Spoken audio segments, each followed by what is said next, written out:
to kick this off with Harry's presentation tonight. So it is time of 6:30 on June 4th, 2026, and call this meeting of the Finance Committee of the Town of Concord to order. Ask clerk, would you please call the roll? Certainly. Calling the roll for our meeting June 4th. Shirish Bhatia. Present. Peggy Briggs. Brian Conway. Present. Eric Dahlberg. Present. John Garofalo. Here. Pat Geyer. Here. Gerard Jansen. Present. David Carr. Present. Don Kupka. Present. Lindsay List. Present. Niranjana. Here. Don Parker. Here. Rita Ray Chaudhry. Here. Paul Rodriguez. Here. And Shri Tupel. Here. Excellent, thank you.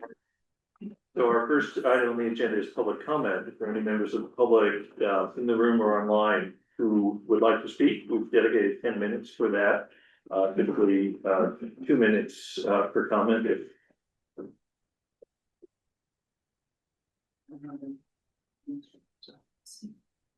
I don't see anyone in the room with a hand raised. Anyone online? There is no one online going for their meetings. Okay. So with that, we move on to agenda item 3, which is the member priority action list. So in our main meeting, we did a roundtable of asking everyone what would you like to accomplish this year, what you'd like to see done differently, and captured 17 action items from that conversation. I thought it was excellent input for us all. So there's a slide in your deck, slide 5, that lists all 17. And you'll see in red what I think of as the action list for those items. Some of them will be addressed in the guidelines through there's an input into the information request letter, Paul. Some will be addressed in the FinCom report. Some are one-offs, like making sure the schedule includes substantial matters substantial matters are addressed earlier in the year. And I sent a link to a state tutorial on municipal accounting. So I took the liberty of putting a check mark next to that one. I'm going to keep track of this. We want to walk through this every meeting, but I wanted you to know that we were heard, and I think we can accomplish everything that was asked. And two new things came out of that meeting, out of that request list. One was we're now calling the town deep dive. And that is kicking off tonight and will be over a series of 5, our next 5 meetings. We'll devote up to an hour of each meeting to really getting to understand the operations of the town. We're charged with advising the town meeting on a budget. And it's really important that we understand all that the town does with that budget. And in fact, it's in our charter to do so. The charters are with the town manager and the heads of departments, and we will be doing that this year. So the town deep dive kicks off tonight. Town manager Terry LaFleur will introduce the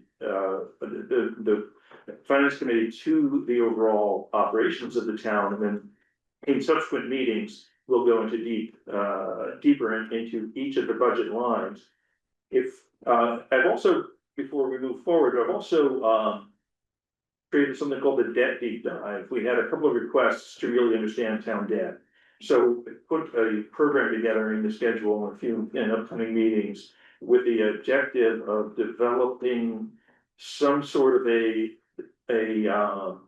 debt capacity model that we can then give as an input into the town and schools and when they're doing their capital plan.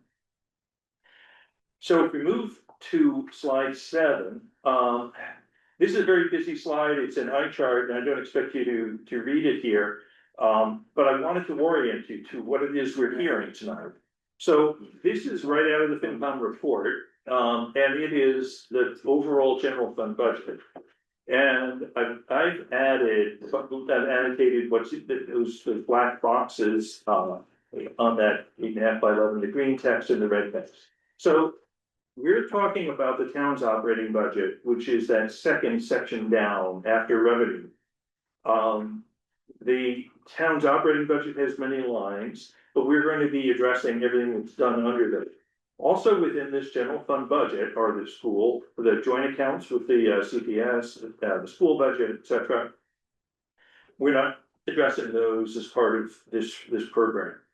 The next slide is just a blow up of the section that we will be addressing, the town operating budget, and our June 4th agenda is really at the very top of that, the first few lines in the budget.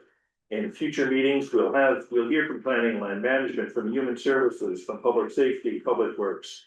So by the end of this program, we will understand everything that this town does, and why it's done, and what the key performance indicators are, all of the, understand the resources. This is not a budget review. This is an understanding what the town does with that budget.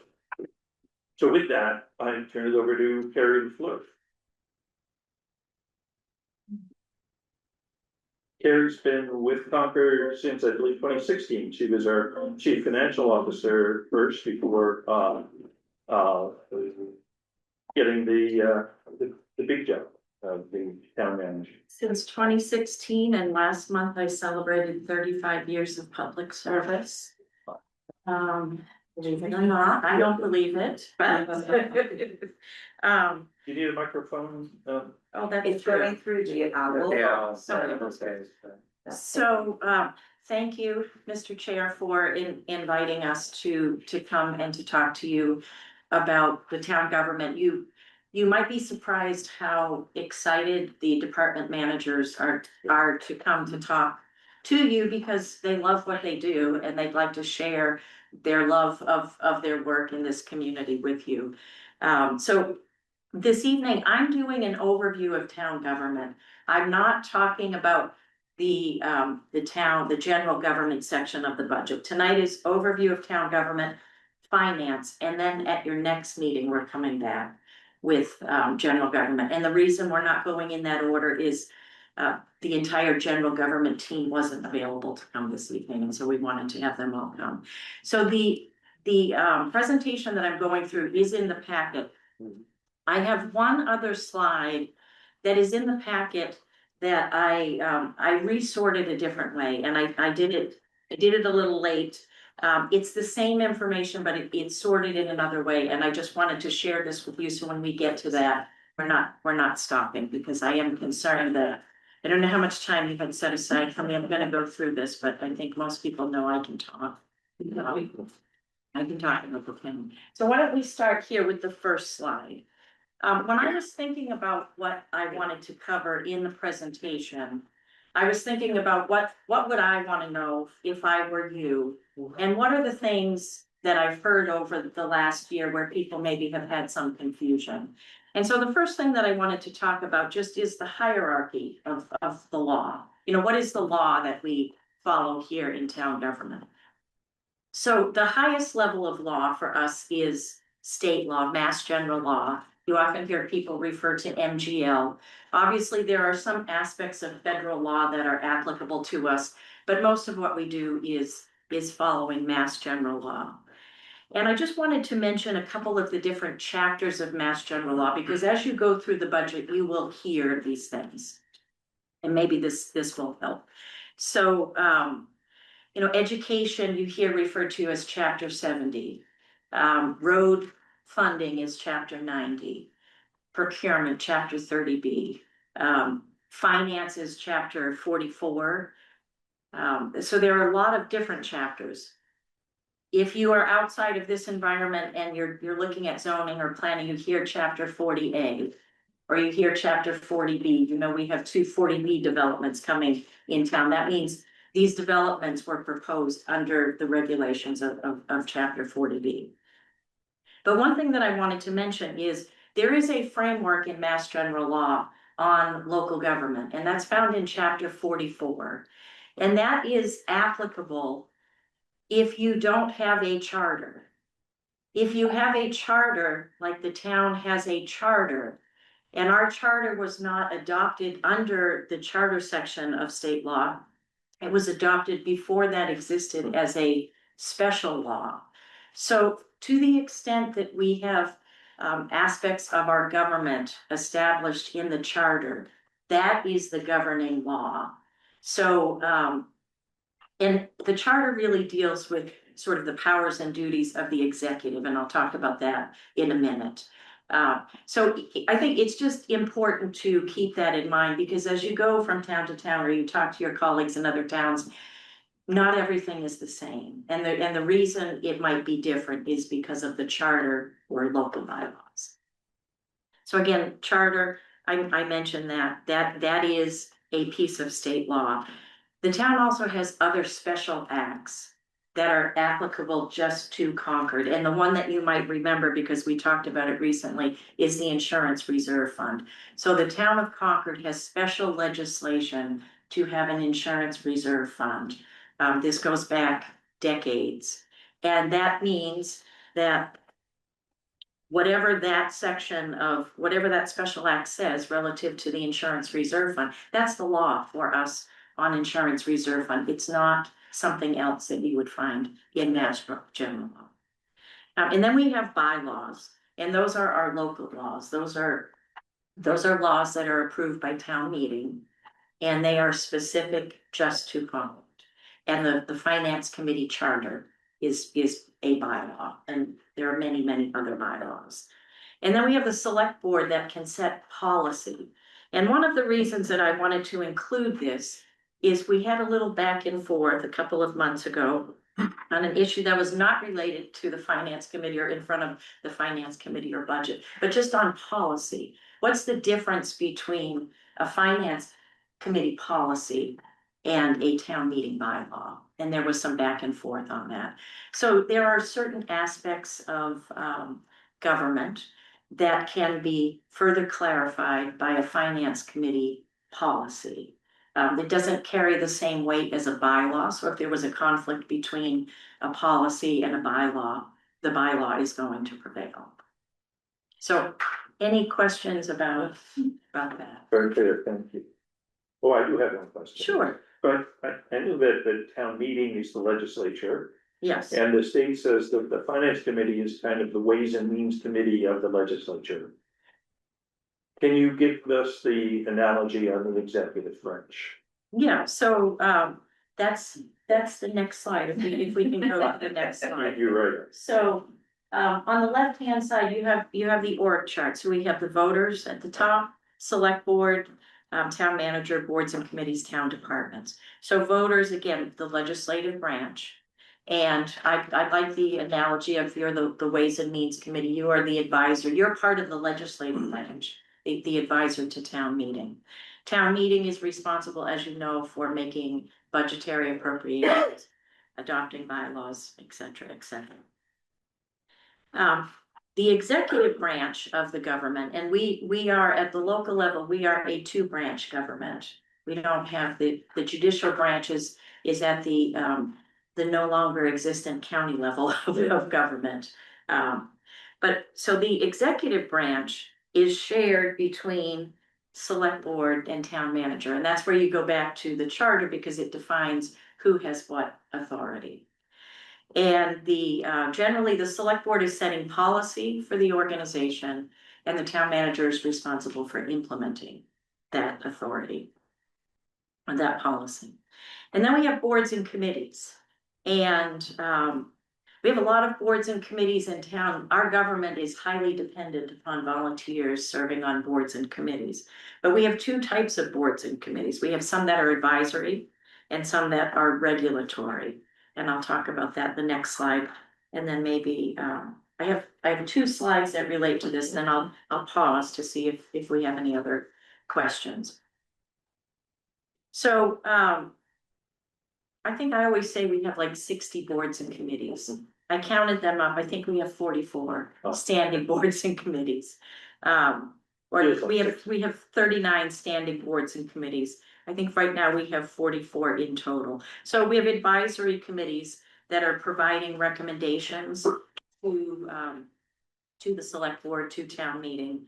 We have regulatory committees that issue permits, or they make decisions that are, if there's an appeal process, it's to probably a state agency or to a court of law.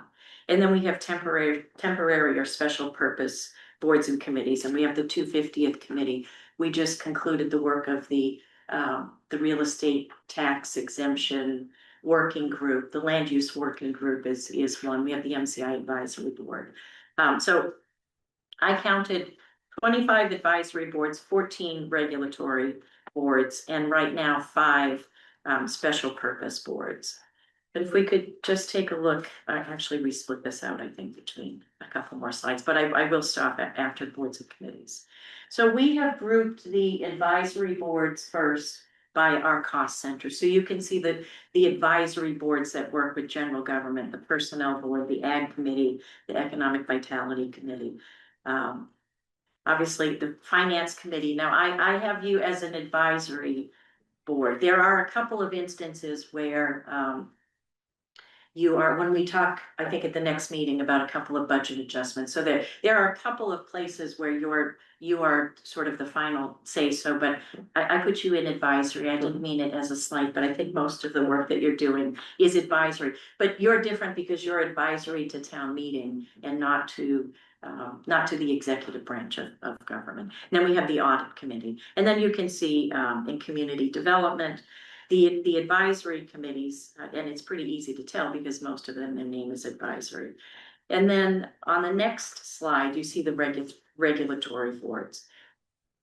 And for the most part, these boards are just working in a regulatory capacity. Some have a mixed capacity, but when I say regulatory, they're issuing permits, they're reviewing plans, they're issuing permits, making decisions on property assessments, abatements, that type of thing. And then the last slide on the committees is the temporary or special purpose, and I think that's pretty self-explanatory. So why don't I take a pause here and see if there are any questions sort of about legislative, executive boards and committees. Roger. Yeah, I'm curious how school committee intersects with town government. So the school committee is part of the town of Concord, the corporation, if you will, that really has 2 parts. It has the town municipal side, headed by an elected select board. And then on the school side, the same thing, an elected school committee. So school committee, select board, basically equal standing within the structure, responsible for completely 2 different sets of stuff. Anyone else? Yeah, Eric? On slide 11, the org chart, I think that's really helpful. I know it's simplified, but several of us kind of alluded to this. The FinCom is unique. We don't roll up to the town manager or the select board.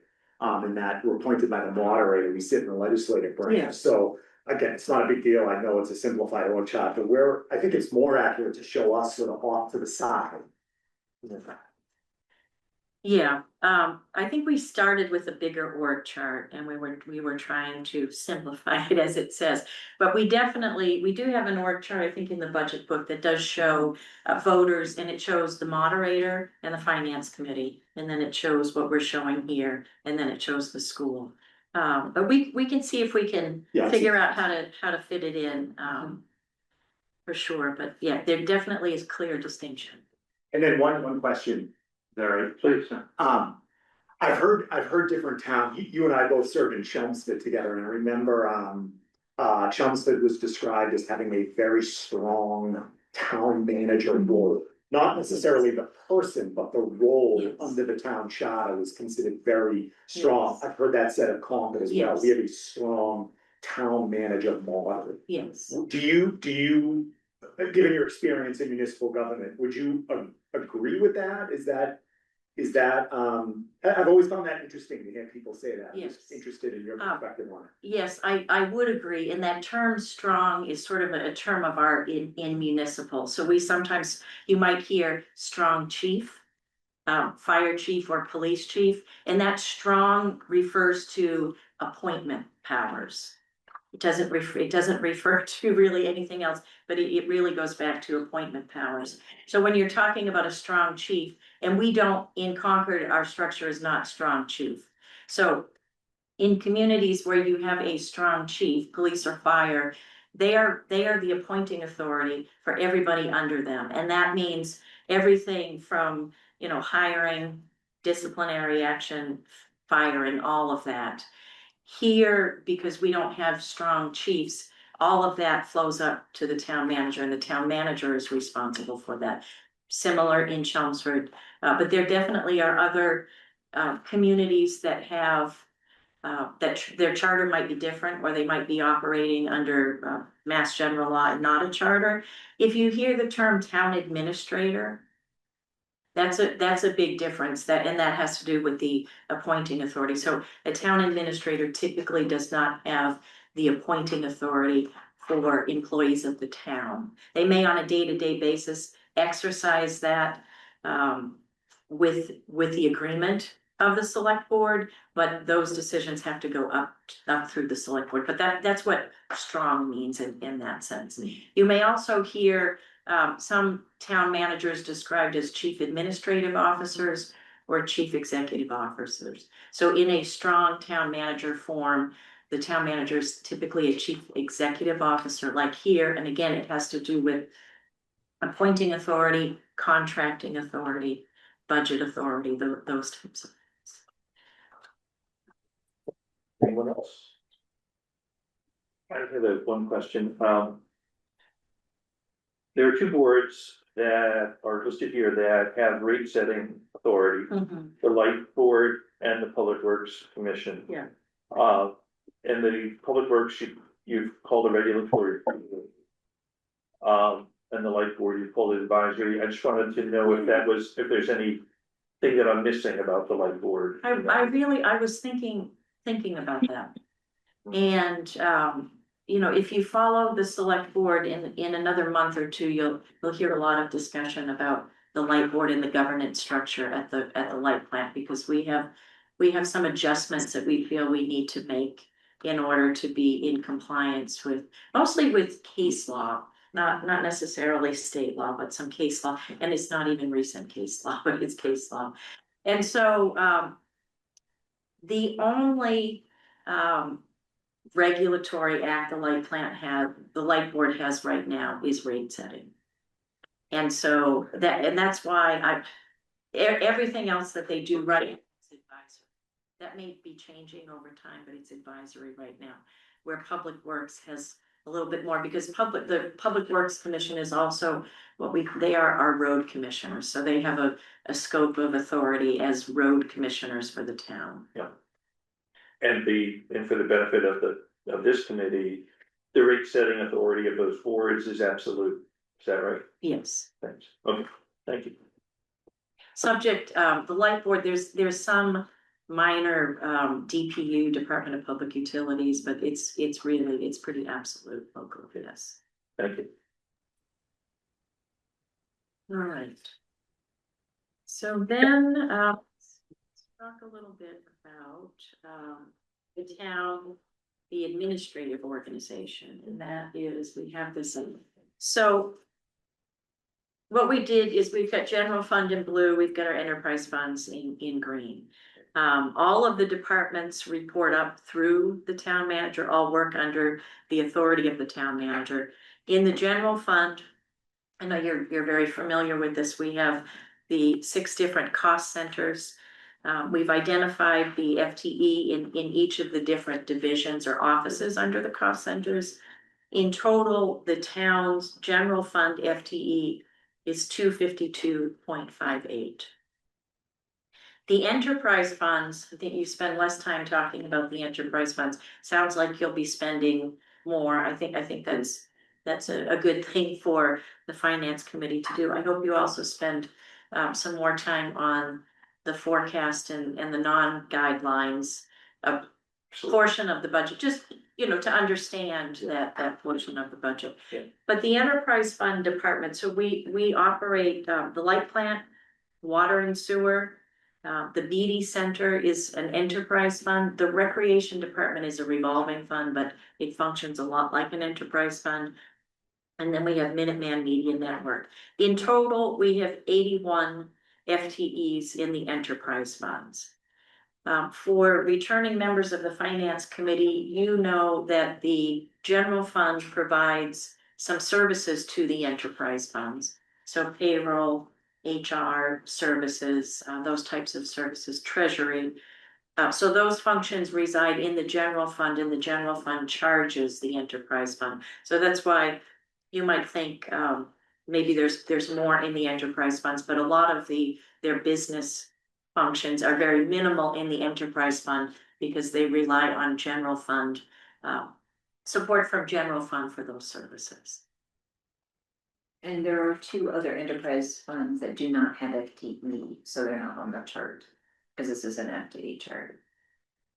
Carrie, tell us when you'd like to take questions. Yeah, I'm right. Now's good. Anybody want to jump in there? No, I have one, and it's just about this topic you just mentioned, when the general fund provides services to the enterprise fund. And then is reimbursed by the enterprise fund for those services, is the headcount included in the totals we see here? In other words, IT. Yeah. 8 people. Is there anyone within the enterprise funds who is also IT, or are all of the IT employees listed here as in the general fund category? So all of the IT employees are in the general fund. So for assessors, it's 4.38, for human resources, 4.75. I'm assuming that some portion, so there's 5 people, and some portion of their time is somewhere else. Can you help us understand how that works? We account for 100% of their expense in the general fund. The reimbursed or the offset comes in as a revenue. It doesn't come in as a credit to the expense. And this is why it gets really tricky if an enterprise fund needs more service from a general fund department. And you want our general fund budget to stay at a certain percent, even when we're not, I don't think you're yet really taking into account any offset. And so it makes it difficult. And that's just that's how Mass General Law works, that we have to take in the revenue. We have to budget for 100% of the expense, regardless of how it's paid or allocated. And we take in the offset as a revenue to the whole budget. So I think, one of the ideas that I have when we're presenting the budget is just to show you what that looks like. So you can see, okay, this office, it's $500,000. That's the general fund expense, or that's the general fund budget, but the revenue is 400,000 general fund and 100,000 offset, just so you can see it and take that into account. It may not change the way that you look at things, but I think it would be helpful, because I don't think it's intuitive that you would think that you would think anything other than the expense is just offset. And it's not, the revenue is Just offset. a follow-up question on that, then. By implication then, are the enterprise funds kind of subject to guideline because their expenses need to stay in line with the expense increase we give you, or else there'll be a problem for your budget? I mean, I suppose you could say that it doesn't feel that way. I don't feel at this point that the enterprise funds are being held back because of a guideline. But We're not held back, but I mean, should they be paying attention to guideline in your mind? Because that everybody should be paying attention to guidelines. Yeah. Or is that your kind of your direction to them, like, we can increase expenses 2.5% this year on operating budget? Or is that kind of how that works? Because I don't think you have direct, right? I don't know. I guess that's another question. Yeah. What is your, the enterprise funds come under the general fund, which is under the town manager. So do you you have that oversight ability, even though they kind of stand alone? You know, the enterprise funds because they have rates. Mhm. And the rates have to be, there's a process for people to comment on rates. I think, you know, during that rate setting process, that public feedback is being taken into account. And I guess what I would say is, I feel like the enterprise funds are doing well. I don't feel like there's an impact. I don't feel like we're not able to deliver the service on the enterprise fund side that we need to because of the guideline.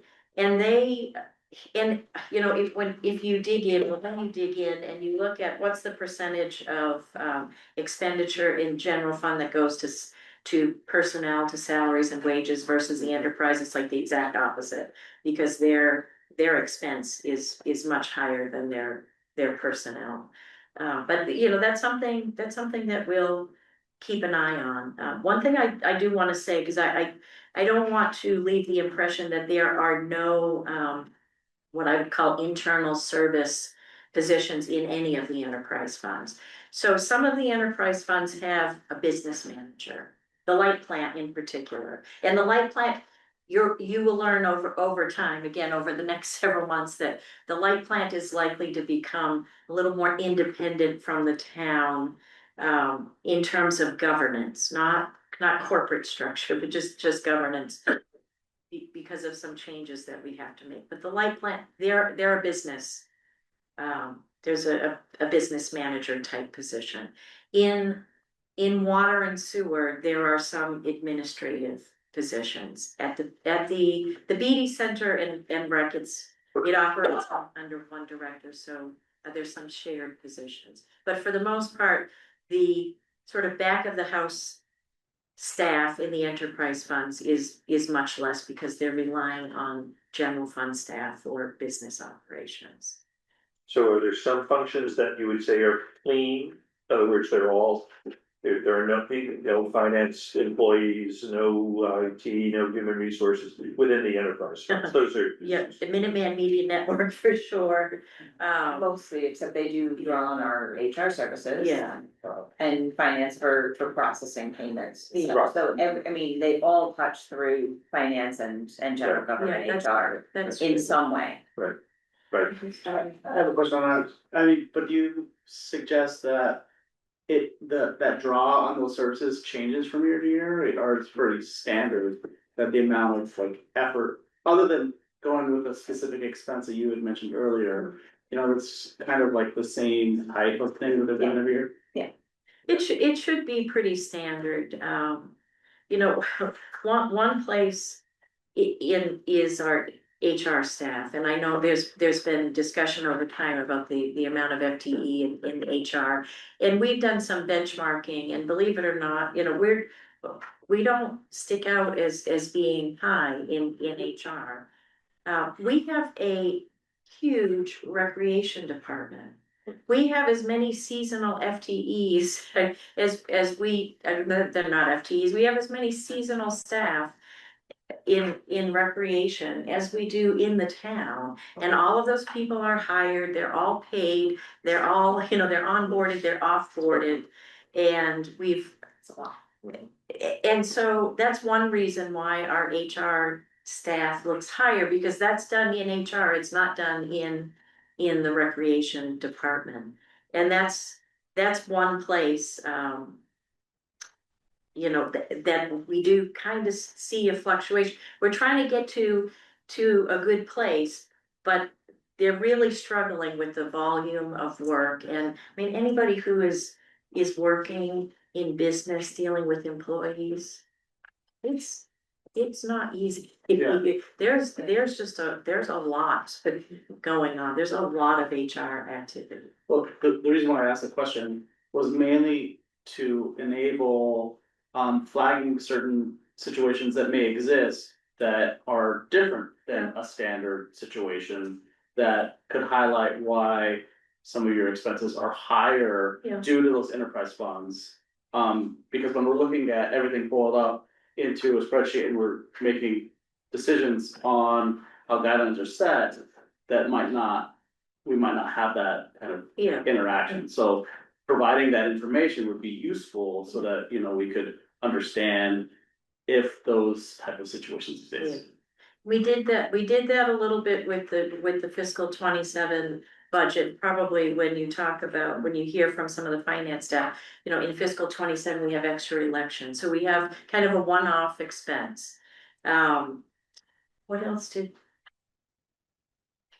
something else just went in and out of town meeting expense. So in fiscal 27, right now, we're planning for an extra town meeting because of the work at MCI and you know, the zoning associated with that. Hopefully, we're gonna get authorization to surplus the Peabody School, and so we've got an extra one-off expense. And we did highlight that to you. We didn't get too far, but we will keep doing that. And, you know, I am, it's hard because, right, it does, our budget, in some of these departments, the budget is pretty small. And these swings are difficult to manage, but I hear your point. We will continue to do that. And I think you're talking more about maybe staffing changes that are, rather than kind of just a one. Yeah, I'm not necessarily wanting to know all the details associated with the small dollar fluctuations, which you can absorb.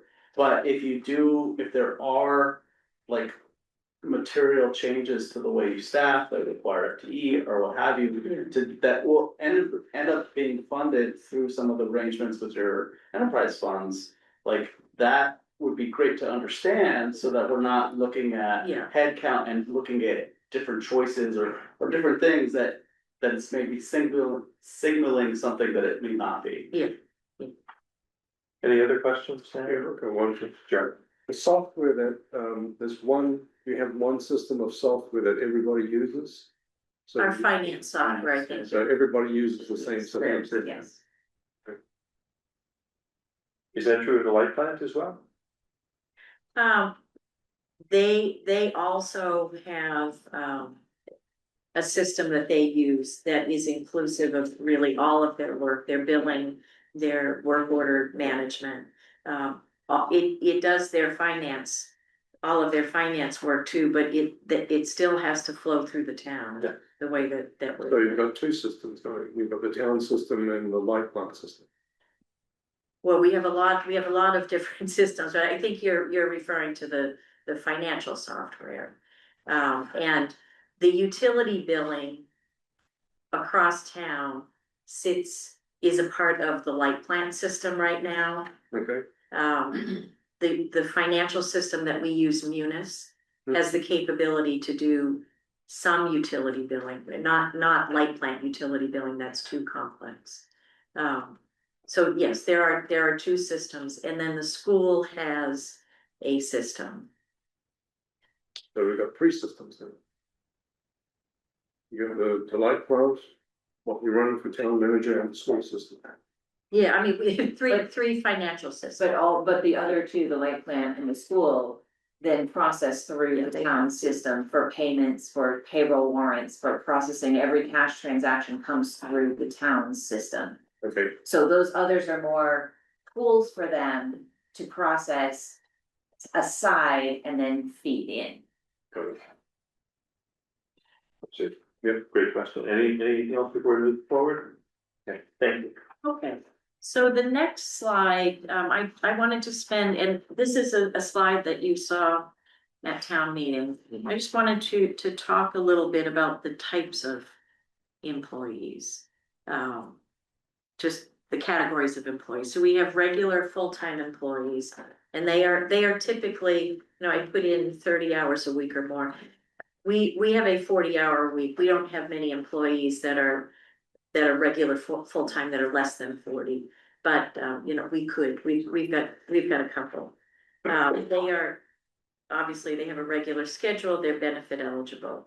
We have regular part-time employees, and they are less than 25 hours a week. So they're not pension eligible employees because the pension eligibility kicks in at 25. but they could be eligible for health insurance under federal regulations. Then we have limited status employees. And those are employees that don't necessarily have a regular schedule. So you might see this at the library. We have like library pages, or we have people that work at the library that maybe they work 10 hours a week, but they're not working the same 10 hours a week. They're not benefit eligible. And then we have temporary employees, and temporary employees are they're not regular employees of the town. They could be town employees because we could have hired them, or they could be contracted employees. They could be employees from an employment agency or something like that. And we, in our budgeting process, break out the difference between full-time, regular, and then part-time. And we have been lumping part-time, limited status, temporary. We've had some requests to break that out further. I think we do when we process payroll, but on the budgeting side, we have not yet broken that out. When we talk about FTE, we're talking about regular full-time, regular part-time, and limited status. We're not talking about temporary employees. And often for us, temporary employees are employees that have been hired to fill a vacancy while we're recruiting. And so a lot of times they're either coming to us from a temp agency, or we do sometimes just hire temp employees because it's, it can be half the cost. So that's the difference there. Yes, Eric? What about the longer term contract employees or consultants? How do they show up here? It doesn't sound like they fit into any of these categories. Where are they captured? Yeah, I mean, I can't think of anybody that we have right now in that category. I know we had a longer term contract HR director, HR consultant that definitely, people had eyes on that. And that was a situation where we had a vacancy in the HR director position, identified a lot of change that we wanted to implement after the departure of a very long tenured HR director. And we had somebody in that role for a very long time. And in the budget, because that person was a contract, we had contracted with an agency for that person. So that person showed up on the expense side of the budget. But we do not regularly have temporary employees, in-house consultants. That said, our public works director is retired, and he may come back in this category for some period of time to help us through the transition, but it's not a regular employment category for us. It also includes a lot of those election workers. They work 1 day a year or 2 days a year. That's included in temporary when you're looking at the budget. So it's some of those seasonal help with the CPW. They might pull in some seasonal summer help for extra road work or extra landscaping or things like that. That's where those fall. John, you? Yeah, so for everyone who's not a regular FT salary employee, do they punch clocks? How do you make sure they're not no shows? How do you make sure when they say for 8 hours, 8 hours? How do you do that? So employees fill out timesheets. We don't have a clock system anywhere. It's a timesheet. Supervisors are responsible for, supervisors, department managers are responsible for signing off that the time that is submitted is the time that was worked by their employees. And this is for all employees? We, all employees fill out some sort of timesheet.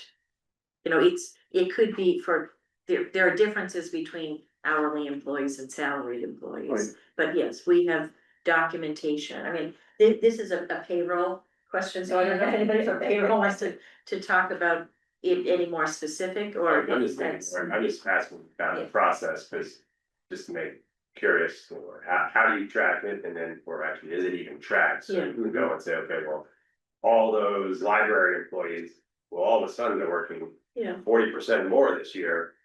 Like, we should be asking the question, or is it like they fill out a piece of paper, they get paid, and paper in their trash and get. No, it gets retained within each department, for processing, and payroll then comes up through the internal system for final processing, and everything gets signed off by multiple levels of managers.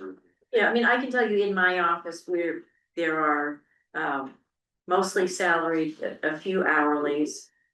We send out a time sheet each pay period, and each employee fills it out and identifies, either X they worked, if they're salaried, or they took 8 hours of sick time. And that as the supervisor in the office, have to sign off on that, and that is retained, and that's what's submitted to Is that, payroll. is that tracked for like quarter over quarter, year over year? The trend is watched to make sure that, people aren't throwing extra hours in there to get paid more.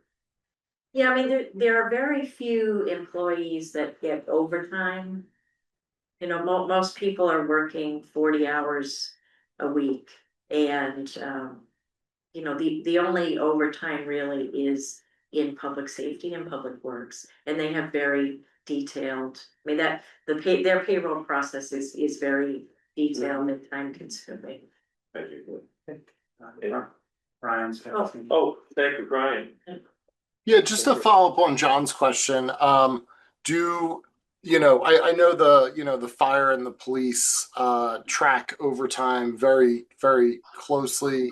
Do they use a software system, and do you use the same software system, or how does that differ from the town employees from the, say, police employees?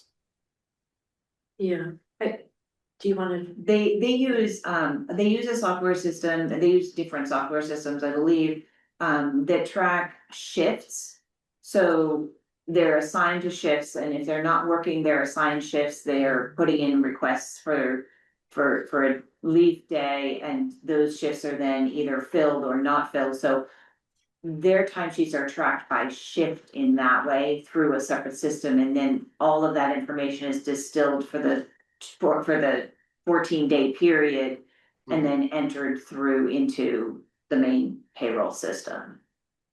And in the fire department in particular, and I know this because I just went through this with the chief. He tracks all of his overtime, and it's by category, so he knows how much of his overtime was a result of a shift being open because somebody called in sick, or somebody's on vacation, or somebody's injured on duty.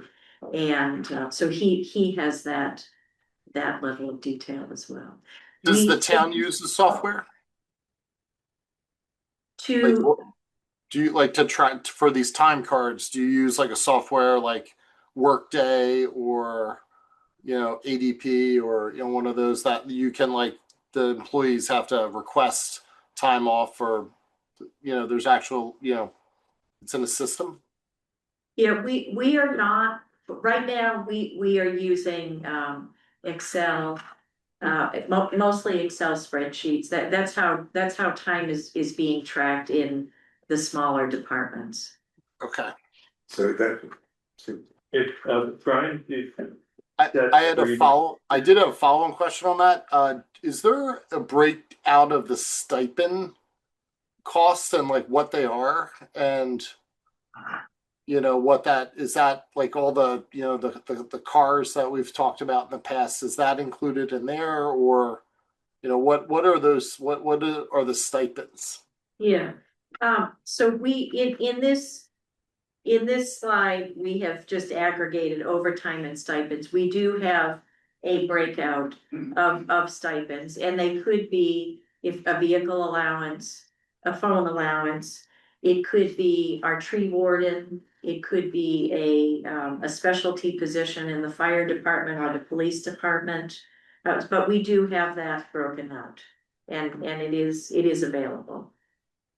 So, Brian, would it address your question if we asked Carrie to bring that to the next meeting, or provide that breakdown? Yes, yeah, that'd be great. Thank you. That'd be great to get visibility on that. Or as Jennifer, however you think would be best to convey the information. Thank you. Because they're different for each department. different types of things, so. Yeah. That's something that we can, Yeah, I think it's a Work with. material number, 14%, it's a sizable spend, it'd be good for us to see. Thanks. Yeah, yeah, I mean, that's overtime. most of that is overtime. Most of that. Well, that long. Yeah. Yeah, we can. Anything else before we move? Well, this is really helpful, so thank you very much, and I think you can tell by the number and quality of questions you're getting, that it's very much appreciated. Right. So just to help me understand it, because I used to run this for my own company. So people fill out a paper timesheet. Somebody enters that into an Excel worksheet that gets checked, and then that somebody manually puts that into the system in order for them to get paid. Right now, I don't know if you wanna talk about time entry in payroll. Right now, there is still manual processing, Mainly. more than there needs to be, and we are working toward time entry in our Munis ERP, the payroll Mhm. function, Right. working. Okay. Thank you. Thank you. Anything else? Thank you, Karen. So the next slide is, we've talked a little bit about this. This is a town meeting slide. And this just identifies the breakout between the internal service FTE and the external service FTE. So the internal service FTE, again, providing support to the organization, payroll, HR, IT, treasury, that is 13% of our budget. The external service, providing direct service to residents, that's 87% of our budget. This is for the fiscal 27 budget. This is trending slightly better than fiscal 26, so we were able to make some adjustments. So we're spending slightly more on external service, slightly less on internal service. Thanks. This next slide, and Brian and Sri and Suresh, I'm sorry you don't have the updated one. It's the same information as what you have. I just sorted it a little different. So I have two different things I want to talk about here. But I did want to talk about the shared services.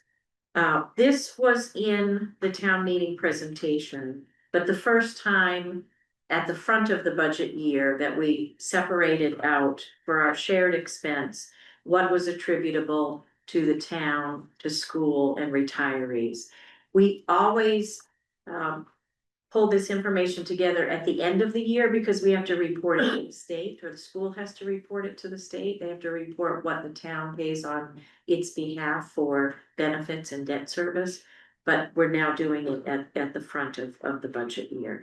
And the reason I sorted it different in the handout is I just wanted to pull debt service out so you could see the debt service obviously skews everything. And I think it's important to look at the benefits and what the breakout is between town, school and retirees. So you can see about 40.74% of this benefits category is for town employees, 45.5 for school, 13.7 for retirees. There are some big differences, and it tends to be in the retirement assessment, and that is because when town employees retire, they retire under the Concord retirement system. When teachers retire, they retire under Mass Teachers, which is a state system.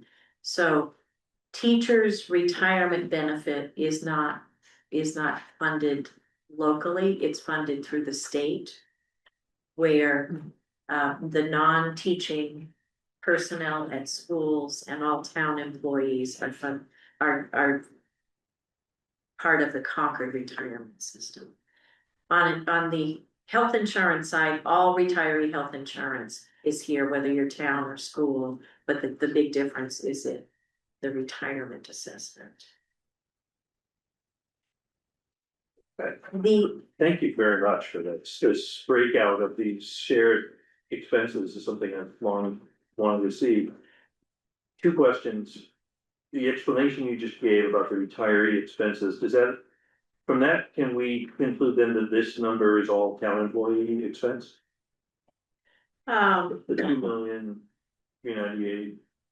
Town employee and school employees that are non-teaching staff. Non-teaching staff, got it. Is it possible then to get for you to further segregate that number? What I'm getting at is. Since you have the breakout, could we not just simply eliminate that category of joint expense and roll this all into the operating budgets? On the pension, in the pension valuation, we break it out by school, don't we? Town and school? No, we break it out by CCRSD, so CCRSD is a member of the Concord Retirement School. So, yeah, this would be done in the valuation. Yeah. And the system valuation, and we would have to ask the actuary to do that, because we don't currently have that. I think on the OPEBs, do we have it on the OPEBs? We do have it on the OPEBs, I think. Yeah. A CBS versus Yeah. town, Yeah. I. We can look at it. Can I ask a question then? Yes, Why would you need that information? I mean, because this is a liability that we're covering anyway. And whether it's the origination, the source of why the liability came from the town or the school, it's not like we would functionally act any differently. So why incur any additional cost to spread out that data? I assume the question is for me. Yeah, no, yeah, Okay, but because I'd like to see the fully burdened costs. I mean, and I've never before seen a budget where some percentage of the total employee costs was broken out and intermingled with other functions, other things. So we have a town budget that gets voted on, a school budget that gets voted on. Yeah. This would. I guess why I'm saying it is they can do a lot of work and give you a snapshot of what it looks like at a moment. And then in the next year, that snapshot will be different. And In the like, next one. what? Sure, Yeah, but- One of the items that So- that to break out there is the retiree, that is town and school health insurance. So breaking out retiree another step further would be Yeah.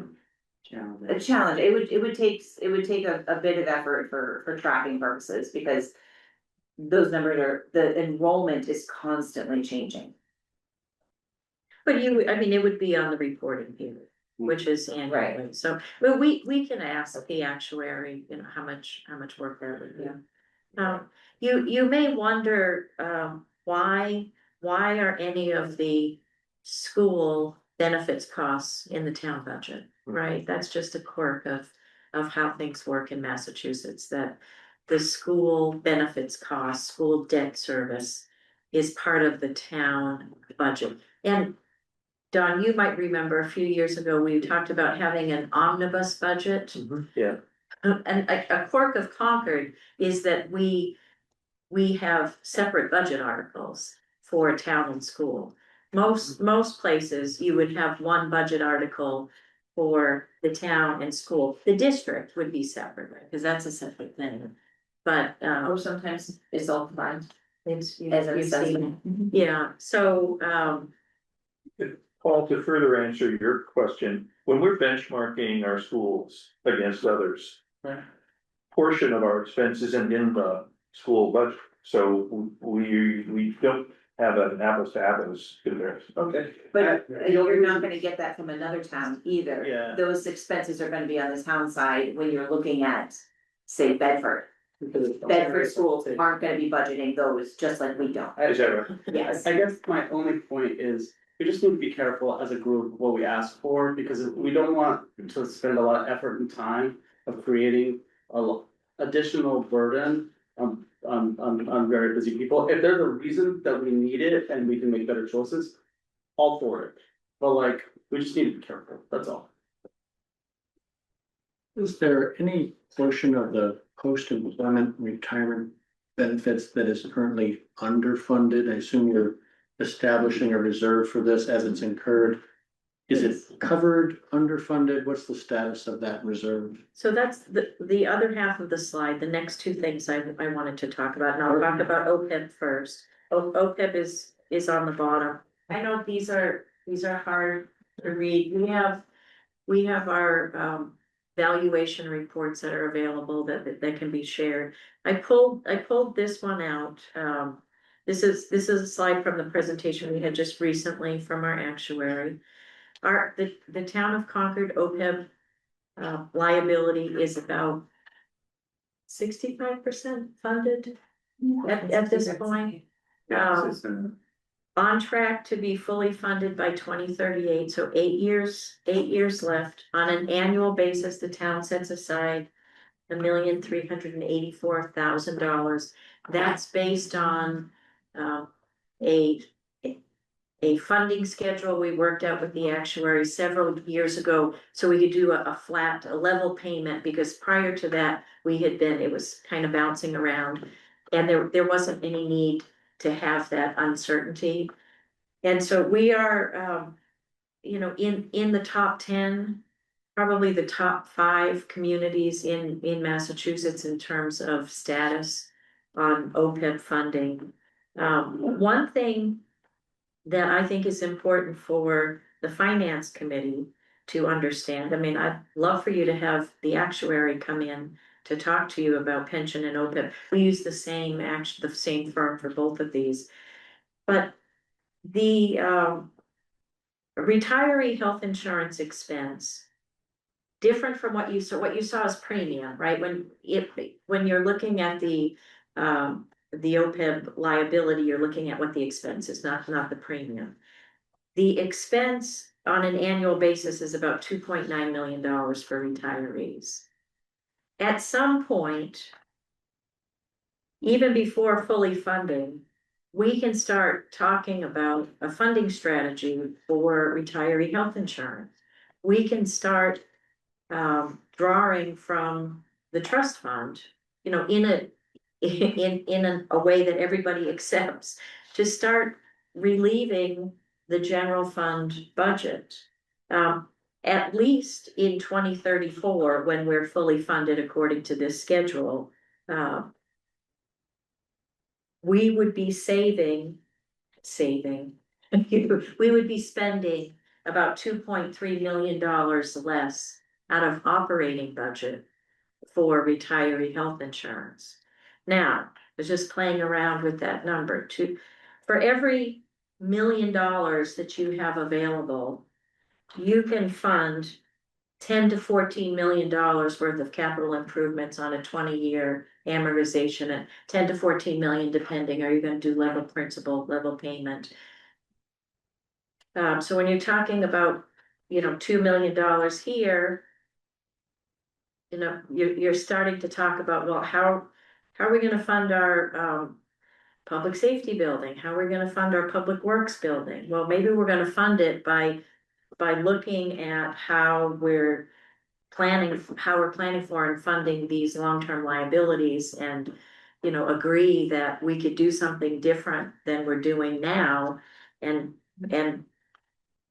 if the community would agree to maintain taxes at this level, Right. You're getting this capital done without any more tax dollars. The 65% funded being in the top 10 is encouraging, but are there controls in place so that we don't apparently fall behind again? Somehow we got to the point where we were only 65% funded. So there is no legal requirement for anyone to fund OPEB. Many communities are either not funding, or they're funding at a level that you're just kind of throwing money away. We are funding on a plan that we have the actuary update that essentially every 2 years, and we are funding the actuarially determined contribution. I think that's what we're calling it these days. That's what we're funding. That's what the town of Concord is funding, and we're doing it in a level payment plan because it's just for the budget. It's just easier for the budget, but we are meeting what we are required to set aside to fund based on the program that we set up. That is not, it's not required by law, but it's what the town is doing, and it's one of the reasons that the town is a AAA rated community when, you know, some of the other factors, we're not AAA rated, but one of the strong points in our favor is the funding status on these long-term liabilities. The same thing on pension, which is on the top. Again, we're happy to share the valuation with you. This, if you can read it, just shows, this is the sensitivity analysis. And so the discount rate that we use for the pension liability is 6.5%. 6.5% is pretty low, and the reason it's 6.5% and not something higher, a lot of pension systems are at around 7.5. We are so close to fully funded that we've dropped it down. We're at 6.5. If we were to increase that by 1% to go to 7.5, which would be very credible in this environment, our pension liability is essentially funded. We're at $600,000. So you can see that on an annual basis, we're paying $5.3 million in pension liability. I think the normal cost for the retirement system is about 2 million, and the unfunded liability is about 3 million. Now, we have a pension trust fund that we take some amount, so we're not going to free up a full 3 million, but we're going to free up probably close to $2 million. So this is another thing, if the finance committee is looking for things to special projects, and I know you are based on your list, you know, digging into this is, you know, this is important stuff here. And you know, there isn't, it's not the town's decision whether to change the discount rate on the Concord retirement system. Concord retirement system is an independent entity overseen by a board, one board member here, 5-member board, but it is independent, but I'm sure it would be happy to receive a recommendation or some work from the finance committee on something like this. And you can see we break it out by the different enterprise funds. So enterprise funds pay their fair share towards these liabilities. Sure. Yeah, I have a question. I mean, I was on the Town of Weston Finance Committee, and this came up like 10 years ago. Yeah. And it sort of worried me that, you know, we're in the top 5%. And then what about all the other towns in Massachusetts? What's going to happen? When is that really going to become critical for them? And at that point, I mean, are these towns going to go bankrupt? Or will the legislation change the laws? Well, so for the pension side, there is a requirement to fund pension, and is it 2040? At this point, so every pension system in Massachusetts is required to be fully funded by 2040. When I started in Massachusetts, I don't know, 25 years ago, now I haven't worked everything in Massachusetts. It was 2030, and then it was 2035, and now it's 2040. Been 2040 for a long time. I think most pension systems are doing much better than they were previously. But is the legislature going to move that 2040 up? Probably, it probably will. But on the OPEB side, there's no requirement to do that. So it is going to be a world of hurt for these communities that are at some point going to have more retirees. Some of them already may have more retirees than they have active employees. And not every communities are not required to provide retiree health insurance. Most do. They're not required to provide any specific contribution. I mean, it has to be 50%. We are 50% for certain things. There are some, I know communities that provide retiree health insurance at 90%. I mean, you don't want to live in one of those communities because the state isn't gonna bail them out. The problem all over. Sorry, I'm getting a little preachy. I believe- The problem all over the country is underfunded. Yeah. I am mindful of the time now, so we wanna focus on Concord. Yeah. Okay, Yes, two more slides. thanks. One, and this is probably the worst. This is the one we're most excited about. This is kind of just to give you a snapshot on priority-based budgeting, which is our budgeting initiative for fiscal 27. And the reason these slides are so crummy is because Jennifer took screenshots when we were in a demo and, What I have to get. we're actually not gonna be working with this company because it's too expensive. We're going to be working with ClearGov, which is our budgeting platform, and we're gonna be doing our own version of priority-based budgeting. We're gonna see how that goes. It's not as sophisticated as the program that we were originally gonna be using, but it's too much money. So priority-based budgeting, moving from line item budgeting to program or service-based budgeting. So in this model, we are going to pull in all costs associated with providing X program. Dog licensing, so right now, bless you, it's very if you wanna know how much does it cost to provide dog licensing in town, it's very hard to know what that cost is because it's a portion of this salary and it's this much for office supplies and this much for a software expense. We are going to, my friends on the budget team are going to work with each of the departments to identify a minimum of 4 programs to start. We're not gonna identify every program, we're going to identify, Major programs. major programs, and we're gonna sort costs based on those major programs. So that if we get into a situation where we're asking you for X and you're saying, well, you can have X minus something. We can be talking to the community about what are the trade-offs. We're not talking about closing the library on Sunday. We're talking about maybe there's a program in the library that we're no longer going to offer because there's only 10 people that use it and it has an inordinate expense. So that's what we're trying to get. This is gonna take a couple of years probably, but we are going to start in earnest very, very soon. And then I think it will just be easier for everybody to understand the budget because you will be looking at the components of the budget and the police and how much is for patrol, how much is for community service and then just the last slide to wrap up is just, some questions that I guess I would ask of you to think about. We don't have to talk about them now, but just what type of information can we give you that is going to make your job easier?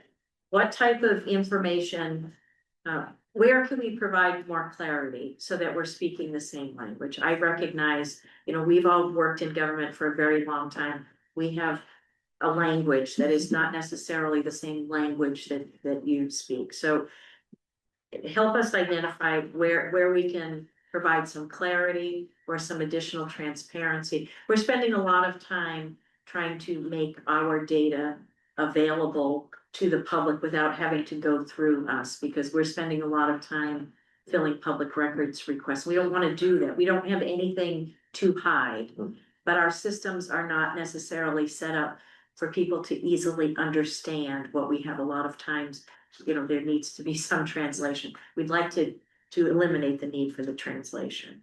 And then just, what, they're all information. All of these questions are based on what kind of information do you need to make your job in the upcoming budget process easier. So sorry. Thank you. Thank you for my 10 minutes. This was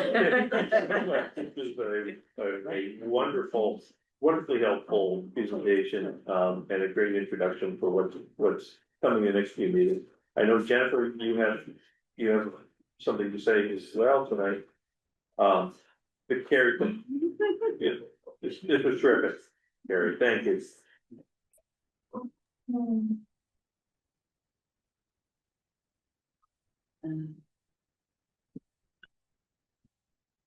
All right. Okay. So Chief Financial Officer Jennifer Barrett.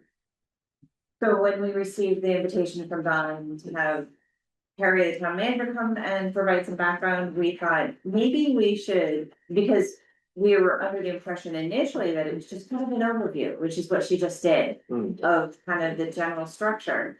But then we thought it might be really helpful for some of the new members, and I counted 4 new this year and 2 new last year that had never really seen anything like this. Maybe none of you have. And this is something that I had done in a prior community where we had our committees, sit with each different department head for a presentation, and those presentations were like 45 minutes each. We're not gonna do that here. We're hoping to kind of just give you a sense of what we do every day and what our responsibilities are. We've got some data metrics, we've got some priorities, some primary responsibilities, things like that.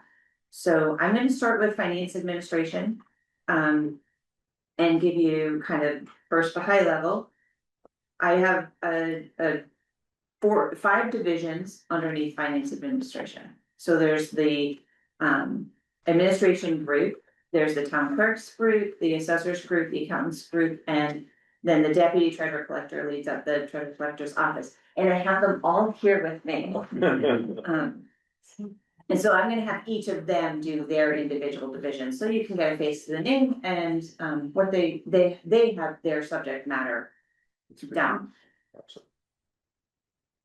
Under the administration group, I've got Ryan as the assistant CFO. I've got procurement manager and a senior financial analyst and a payroll and finance generalist. Everybody has their roles, but we all work together supporting all of the finance team, as well as every department across town. Finance is one of those departments that works with everybody. Public Works doesn't necessarily work with the library.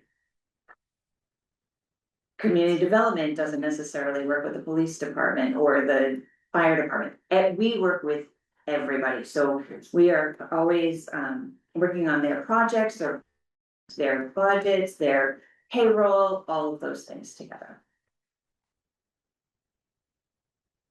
So we have core responsibilities that fall into several key categories: financial oversight and administrative support for every division. We help each other as well as all different departments. We have the procurement that goes through every step of the way from the beginning through completion. We follow all of the state laws and town bylaws for finance. Carrie mentioned chapter 44, those are the finance laws. So that's something that we need to know in order to help everybody, to make sure everybody's getting what they need. And through it, we are doing our very best to maintain transparent and accurate financial reporting and all that compliance and documentation, which all results in the budget that you see, but our day-to-day activities.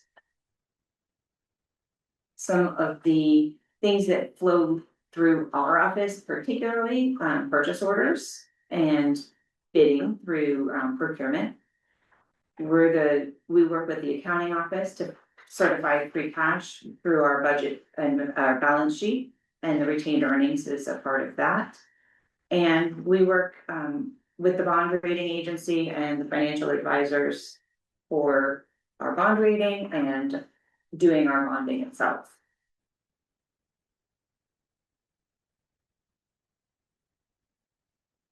So we have, hey, I know what I counted today, 7 months I've been here. So in 7 months, that's really all I can speak to. We've accomplished a lot. We finalized the reserve policy with the working group there. We supported stabilization fund transfers through that effort. We have strengthened our documentation for processes through finance. Those processes work internally as well as with every department. Last month, we completed the bond issuance for $17.5 million. while basically working through our bond rating. And part of that is the 153-page official statement. We had to basically read through that, make sure everything in that document was up to date and accurate. So reaching out with all departments, making sure that information got updated. And what was the other one? Oh, our commitments. We've been working with our the CPW team and CMLP team on commitments for processing our reconciliations in a more accurate manner. A lot of that comes through the audit. So we worked with the audit team, but the audit team actually works with everybody on the finance team, making sure that they have what they need. So we have completed our FY24 audit and our FY25 audit in the time that I've been here. So it's been busy. Next year in FY27, we are looking to use a few new decision-making tools. One of which Carrie mentioned was the priority-based budgeting concept through our ClearGov budgeting software.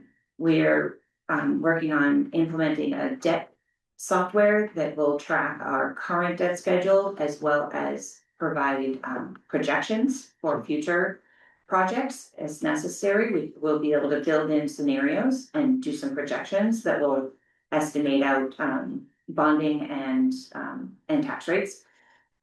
And it will also keep track of the timelines for all of our debt with our refunding schedules. So once we hit a certain stage in a debt's issuance's life cycle, we have the opportunity to refund that debt, and the system will track when our best opportunity for that is. So it may not be the first year we're eligible, it might be the second or third year. It will watch the market and the rates for us and provide updates. We are also working on a grant project that goes through our budget software as well. That grant project will look through our budget, find programs that may be able to be funded with grants funds, and it will search for those grants, which is an amazing piece of technology that we're really excited. So once we start implementing our grants into that system, it will also it will combine with our debt program. And so if there's a certain thing that we do every year that's identified as a program, it will search our local ability to apply for grants. So hoping that that might help offset some of our regular budget. Jennifer, thank you. The footnote here about lowering the purchase order threshold in 05, what was the thinking behind that? What caused that? Because it more than doubled your workload. And then what was why the big jump in free cash from 24 to 25? Don's new. Welcome to Someone closed the big the big mouth. It's fine. No, it's a really good question because I'm sure you're not the only one that had that question.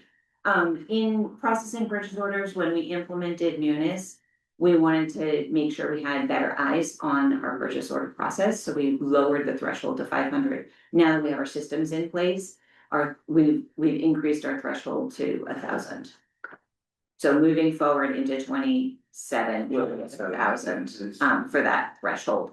It'll ease up a few things. So if you're making an $800 purchase, it will require advanced planning and several levels of approval. It's $1,000 is a perfectly reasonable threshold. So there was no event that caused you to say, hey, this is a problem, there was some fraud or something. No, it wasn't anything like that. It was more of a making sure we were establishing the right procedures and approvals. And someone had a winning lottery ticket in 25? In 25, there were several factors that contributed to the increased free cash. And several of those were taken care of during town meeting. We had a few articles where things were closed to free cash in that prior year, and we needed to recover them. The insurance reserve fund that Carrie mentioned didn't get the transfer, it was allowed. So we made sure that we accomplished that transfer. The funds closed to free cash, they should have been automatically transferred. So we did a lot of cleanup on articles 7, 8, and 9 in town meeting. So if you wanna go review that, there's a lot of explanation of how that was built. I don't. You can just look at the PowerPoint presentation online. All I know- I accept your explanation as ample for my purposes. Okay, Jennifer, what percentage of your initiatives are supported by grants as part of your total operating budget? in finance, we don't have any outside grants, but we monitor grants for the entire town. Okay. So the public safety grants, the public works grants, engineering grants, sustainability initiative grants, every grant comes through us in some way, one, to create an account to track it.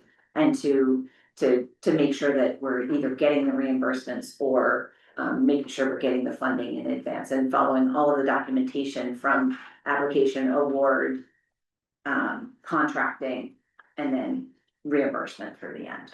So then what fraction of all of that is supplied by grants? I would say we have at least 2 million, maybe 3 million total in grants year after year in various places. There was some very good news at this week's select board meeting about grants received to date. And Paul, you were looking for who to thank. I think it sounds like that Jennifer and the finance team have their eyes on the prize and making sure. And all of those department heads that are Yeah. making those applications. Right. Everybody. And Paul, do you recall what the grants to date number was roughly? Most is the test. I thought your memory's gonna be better than mine. I know. Okay. When, on the website, we have a grant tracker, Okay. and it's showing right now just under 1.7, but we're still populating. Yes. It's a new feature this year. Thank you. Okay. And in future, it'll become a more robust data point for us. Yeah. So one of the key components that you were all looking for was efficiencies. So we just wanted to highlight some of the things that we have done, are doing, and plan to do.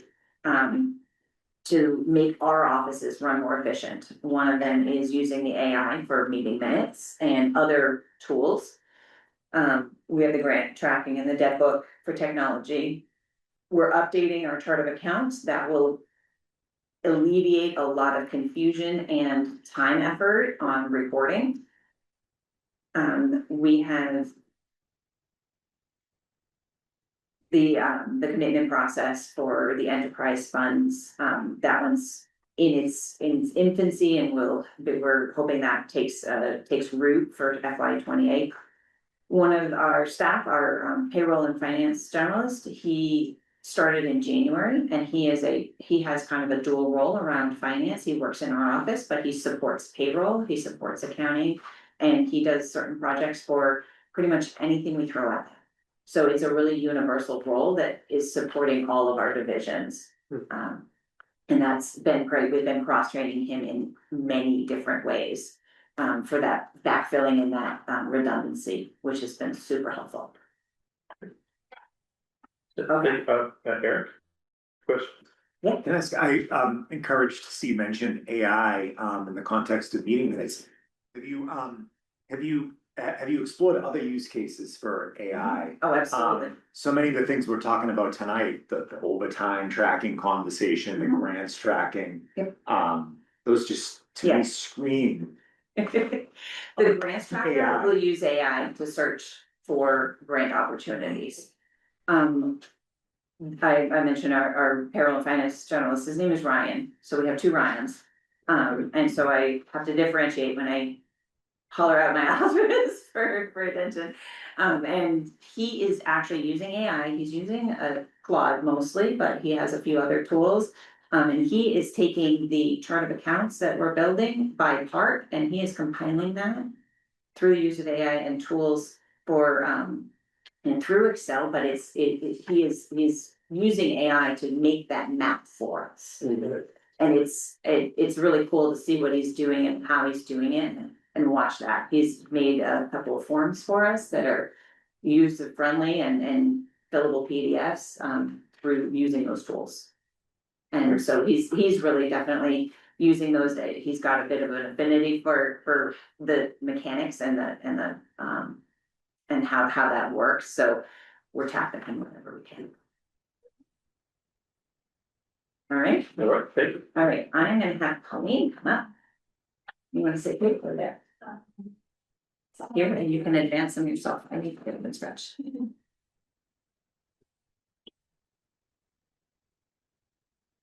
Hi, I'm Colleen Reinhardt, I'm the deputy treasurer collector. We'll go over what we do in the treasurer collector's office. So there are, the division consists of myself and then 3 support staff. I have a senior finance specialist for treasury operations, a senior finance specialist for collections, and then a regular finance specialist. Together we handle every financial transaction in some way, so all cash comes in and out of our office. Our primary responsibilities include the collection of all taxes and town revenue, including real estate taxes, excise taxes, utility payments, and receiving the funds that other departments collect. So they collect the money, they have to turn it over to us. Including the school, recreation, and the light plant. We process the warrants for the town and the school. So once accounting has pulled all together the information, they turn it over to us for review, and we fund the bank accounts and we prepare the checks to be mailed. So there's thousands of checks that go out a year, probably tens of thousands. We process wires and ACH payments to make sure all the direct deposits go out timely and accurately. We provide customer service in the office over the phone and email. We work with residents, banks, attorneys, payment processors, a variety of inquiries and requests. We reconcile accounts receivable, so the taxes, real estate, personal property, excise, and we reconcile the bank statements for 40 accounts. Some of them have minimal activity, like the stabilization accounts is just not really being touched, and then others have significant amount of activity, particularly the ones with online payments and credit card transactions, kind of matching up the timing differences, and then the information is put into our accounting system in one way, but then it's deposited into the bank another way. And then we pull all this together for the overall cash reconciliation. And then lastly, the short-term cash management, so making sure all money is where it needs to be, so we're having it in the higher yield accounts when we don't need as much, and then moving it over to the operational checking accounts when we need it, pay the bills, our debt payments are they're at a scheduled times, so. And then we also do some other things with the municipal lien certificates, managing tax title and betterment accounts, processing pretty much all of the utility payments, tracking leases. And we also help out with some of the banking support for the retirement office and the trustees of town donations. Okay. A few numbers for all the bills that are issued. So while there's only 7,000 parcels, we issue, 28,000 quarterly tax bills. So those are mailed out every year, about 900 personal property bills, and excise taxes are now over 18,000 bills annually. And those netted $4 million last year in FY25. So with all the bills going out, we're able to sustain a collection rate in nearly 99% for real estate. And we issue about 400 municipal lien certificates every year, and those are issued for sales and refinances of properties.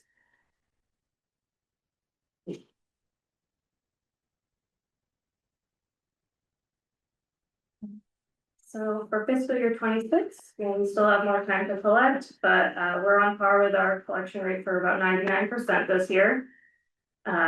We completed the tax taking process for fiscal year 24 and 25. Last year, they changed the legislation for tax taking, and there was some different interpretations. So we got some clarification this year, so I was able to complete the FY24 and 25 this year. So a taking means that the town's financial interest is secured by filing a lien with the registry of deeds. And then for the 26 delinquent real estate taxes, we're on track to return to our regular schedule of processing the tax season in the fall. We also implemented a general billing module in our current software units to help track invoices that are issued outside of the billing software. A lot of divisions will use Excel just when they have to send out an invoice for something not that we don't have an existing system for. So now we hope to get them into the accounting system to track them and to be able to run reports to make sure that we're collecting everything that we've issued. For fiscal year 27, we're planning to implement a point of sale system in the treasurer collector's office and the clerk's office. So we can finally accept credit card payments. We're also planning to change the online payment platform. Ideally, so residents will be able to use the platform to see their bill history, see what they've paid, and have a real-time balance. Right now, it's just to see what's currently out there to make a payment, but a lot of people are looking to see what they've paid already. It's just not, instead they have to call us.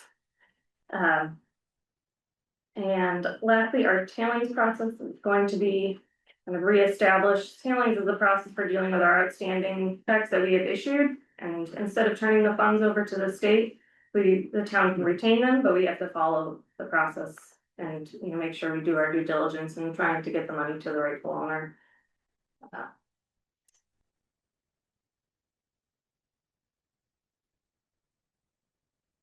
And so for efficiencies, we're using units to improve our miscellaneous billing and streamline our tailings process using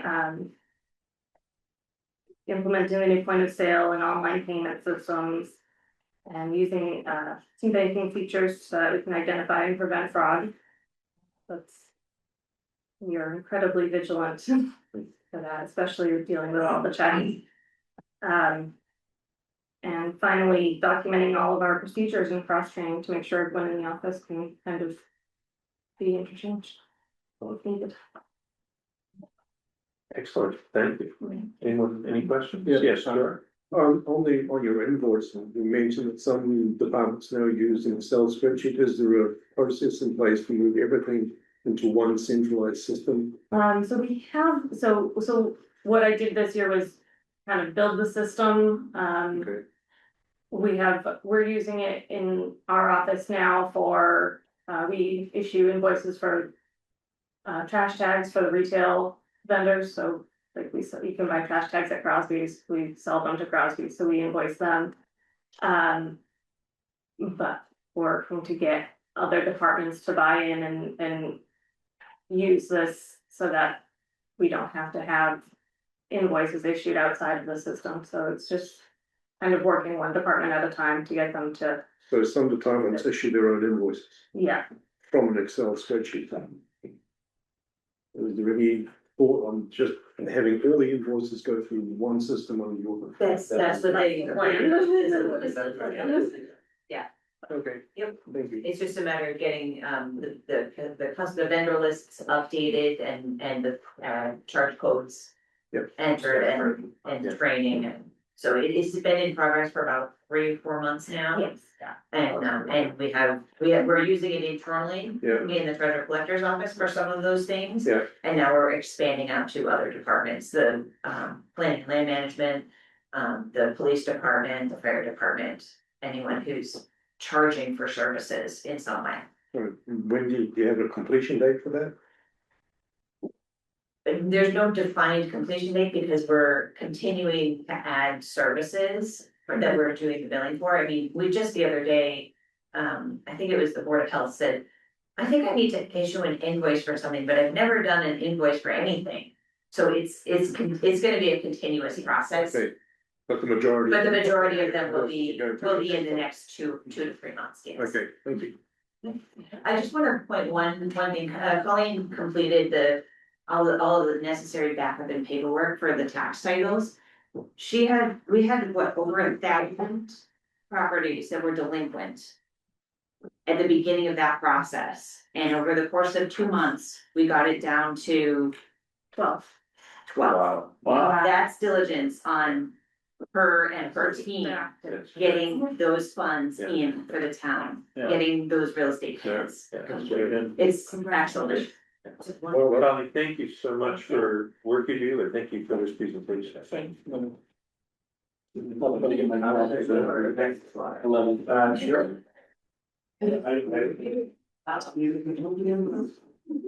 So Rich is our town accountant.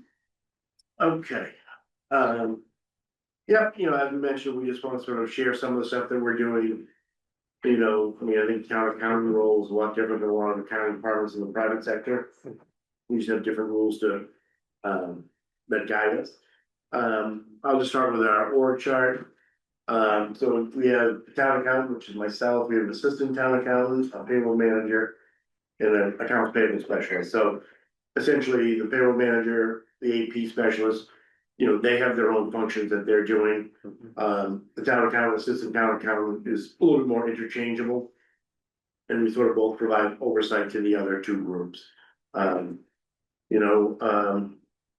Our core responsibilities are weekly warrants. We process up to 5 warrants every week.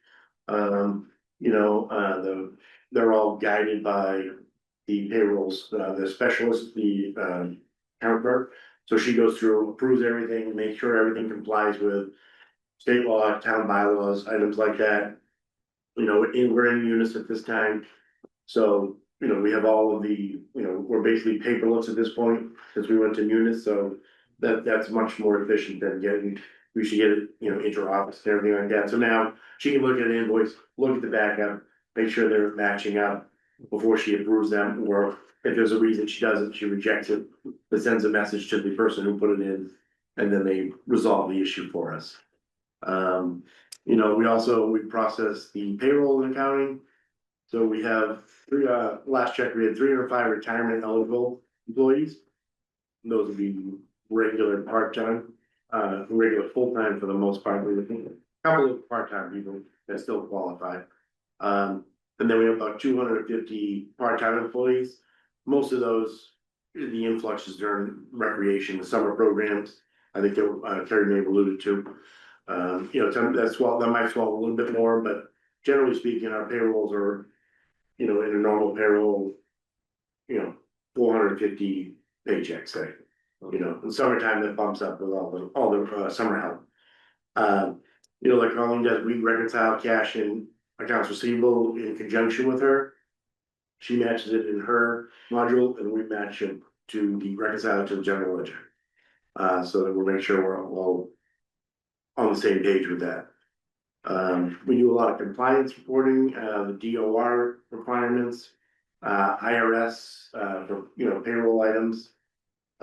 We also have some, the town bylaws that we have to comply with, but, payroll wise, we also do, W-2s.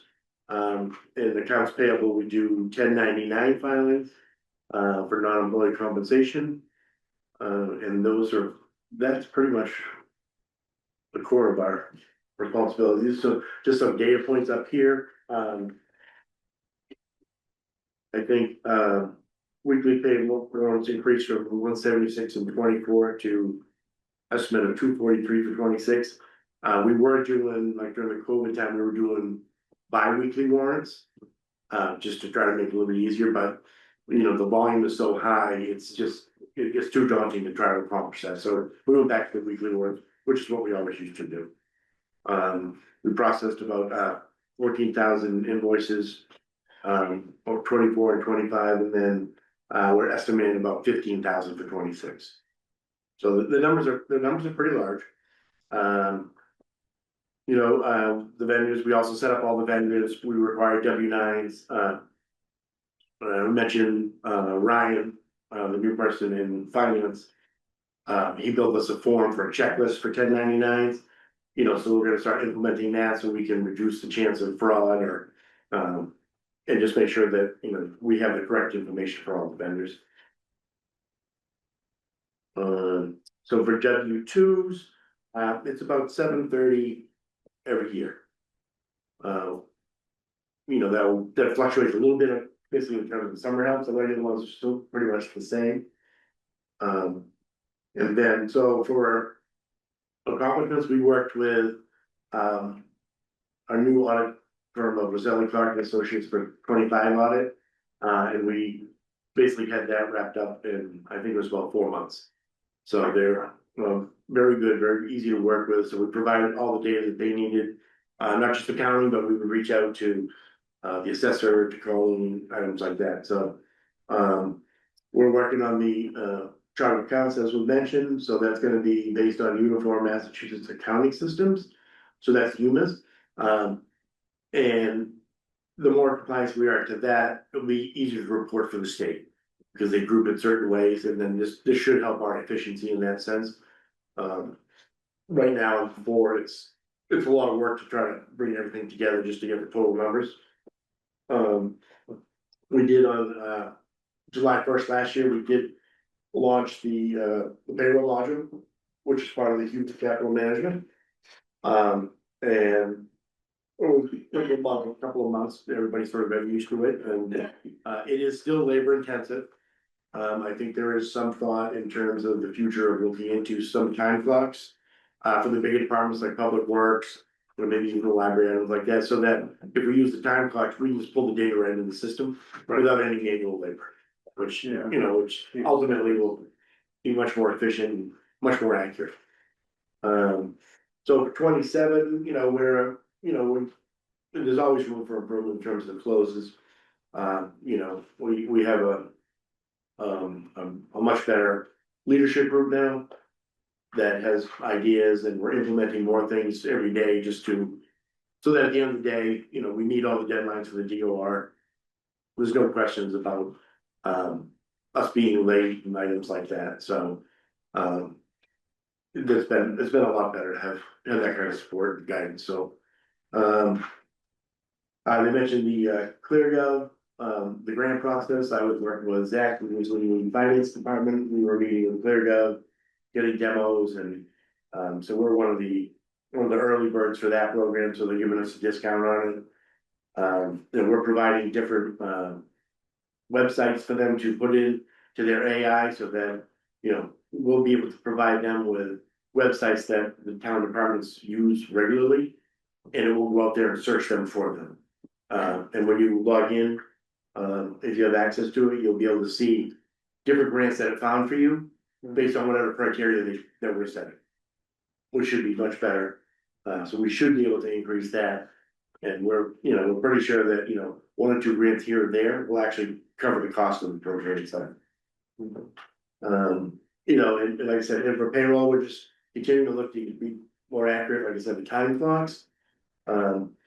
We are doing some different things now, like time entry, which is just basically a grid, so the payroll administrators can put time in, almost every day if they want to.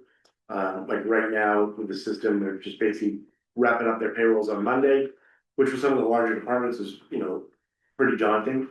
So we think that that's gonna help alleviate some of that stress on Mondays and Tuesdays when we're trying to process everything. And then for efficiencies, like I said, we're looking at the time, we're doing time entry now for Munis. It's gonna be July 1st. I think we'll probably have all the departments. Possibly not public safety. Their payroll's a little bit more complex, and they have been trained, but we're not quite sure if they're gonna be able to make the jump as easily as most departments. So we're doing the new chart of accounts, which should help. Everybody within the town, the way we run Munis reports now. You pretty much need an explanation almost every time you run a report. And that's what we're trying to avoid, so that people could be independent, the departments can run their own reports, they make perfect sense to them, so that they have the accurate data without questioning it. And I mentioned the W9 checklist as well. And in terms of technology, we're using Munis Enterprise. We're trying to expand the human capital management payroll. There are a few other modules in there that we will probably take a look at. They do, I think, have a grant tracking thing, but it was didn't seem that efficient. And from the feedback that I received from other town accountants was more or less just kind of stay away from it for now. Building work on it, so that's why we'll be clear again. That's it. Any questions for Rich? I have one. Rich, how long have you been with Concord? 15 years in April, 15? lived in Concord. 54. Thank you. Thank you. Well done, thank you.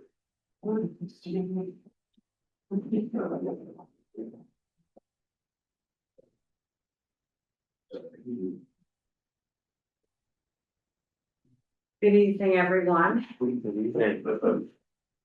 Next, I'll provide an overview of the town assessor's office. Welcome, new members. My name is Meredith Stone, and I'm the town assessor. Tonight, I'll touch base on the current trends in property values.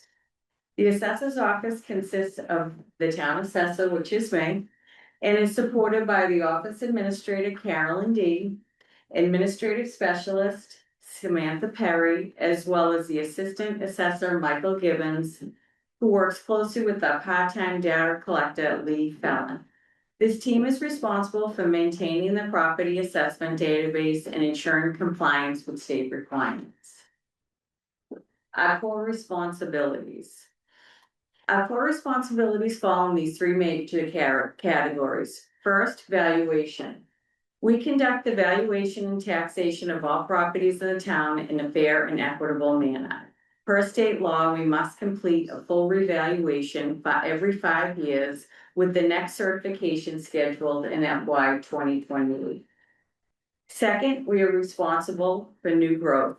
Capturing and calculating new growth. This includes reviewing building permits, additions, renovations, and land use changes to ensure that all taxable improvements are reflected in the town's tax base. And third, we manage a range of administrative responsibilities, including exemption programs, motor vehicles, real estate, and personal property abatements. The staff assists in preparing a abutters list used by other town departments, and these functions support proper tax administration, accurate billing, and in compliance with the Department of Revenue guidelines. To give you a sense of activity level on these programs, here's a few key data points. Overlay account activity and commitment processes. In FY 26, the office processed 53 real estate abatement applications, 31 senior means tested abatements, 64 personal property exemption, and residential exemptions 3,981. The overlay balance stands at $2,052,226, which is kept in reserve for appellate tax board decisions and appeal valuations. This overlay is essential to fund statutory exemptions and any granted abatements. All our bills are processed through the assessor's office and then sent to the collectors that it all originates with us. And we send the commitments and warrants for collection as regulated by Mass General laws. The town's primary source of funding is tax commitment. To calculate that, let's look at the valuation. The town's total assessed value increased from approximately $9.38 billion in FY 25 and $9.98 billion in FY 26. That includes small but meaningful shifts in several property classes. For example, single-family parcel counts was 4,628 to 4,637, with the total value rising from 7.32 billion to 7.80 billion. Condominium values increased from 680 million to 742 million. We also saw growth in commercial and industrial values, with commercial increasing from 475 million in 25 to 481 million, and industrial from 30 million to 31 million. Personal property accounts increased from 263 to 268, with total value increasing slightly as well. These trends reflect market conditions and ongoing developments across the community. Turning to our accomplishments. We are continuing several multi-year initiatives. We are in our third year of the residential exemption program, which has now been fully integrated into vision appraisal systems and the Munis financial system. The team has now completed a measure and list of all exempt properties, and we've strengthened our cyclical inspection program to maintain data quality across all property types. Finally, we initiated outreach letters through Permitize, which is in the building department. We worked with them to improve communication about all property changes.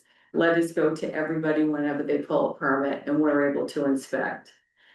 Looking ahead to FY 27, the team will continue professional development, including attending educational courses that are required for certifications, and the state requires every 2 years for recertification cycle.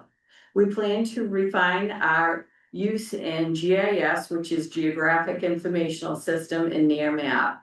It helps us zero in on properties, parts that we don't see in the back, maybe fences or forestry. We're able to catch that on near map, and updating layers to property images to reflect current conditions. We are also planning to improve our data collection processes to efficiently list new growth on property record cards. These improvements ensure us with accurate and compliance with state requirements. The assessor's office plays a key role in supporting the town's financial stability.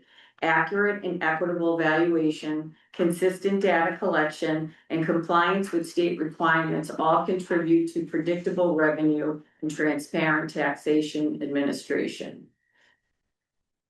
Any questions? Do you look at it all, the relative ratio of commercial revenue to residential revenue and compare to similar towns? And if you do, what do you find? We're really in a different beast of its own, because, you know, right next door, Bedford, they have split tax rate. We do not. We have a split, but it's only through the residential, and commercial is not part of that. We have a very low commercial base. There's we're probably 91% residential and minimal commercial. So I don't compare it to big ones like Waltham, Bedford, and that it's in its own separate category. Kind of following up on that, I've always wondered why we kind of stand out as the town that has the same rate for commercial and residential. Where other towns, it can be 1.4 times as, or 1. Or up to 2 times, I guess. Well, who determines that, and do you know the history of that? The history shows itself, and it's all on the Department of Revenue website, as well as it's on our website as well. Where it shows there isn't much commercial, there's a little bit, and it's a good amount, but not enough to, if we put some burden on them, would lose the little we have, they would leave. So it's better off not burdening them and keeping the base we have. The select board makes that decision. Okay, The select board would make that decision. Next question would be, is the exempt property list, has it grown? I mean, every time I see another house get acquired by the Concord Academy, I say, well, there's 30,000. It's grown a little bit, but it's good to have a lot of exempt properties too, you know, because there's some benefits to that. There's a lot of land that we love that we don't want to develop, and there's benefits to having these wonderful schools that are around, and it's okay to have exempt. So has that list grown? It has grown a little bit, yeah. The next question is about payment of taxes. Do you handle that as well? So we implement it once it's the select board decides in the end, and there's process, and once they decide to sign off on whatever plans they're doing, which we have a solar field, and it's going to increase a little bit, but it hasn't finalized with increasing. But the payment in lieu of taxes is processed through my office, but we don't make that decision in my office, we just implement it. So Jennifer, who is responsible for deciding whether or not there will be a pilot payment from an exempt property? It starts with management and it goes through the select board and it's most cases, it actually goes to town meeting. A couple of years ago, I recall there was an initiative to expand the pilot, and I haven't heard any updates on that. I wonder if I'll let there's any. Carrie give you the update on that one. So it will be on our fiscal 27 goals. We did have it on our fiscal 26 goals and probably. Maybe it was around January or February or so I made a presentation at the select board level and we pushed that. Off until fiscal 27. But that is a goal. And my final question, Meredith, is about new growth trend. Has it been steady?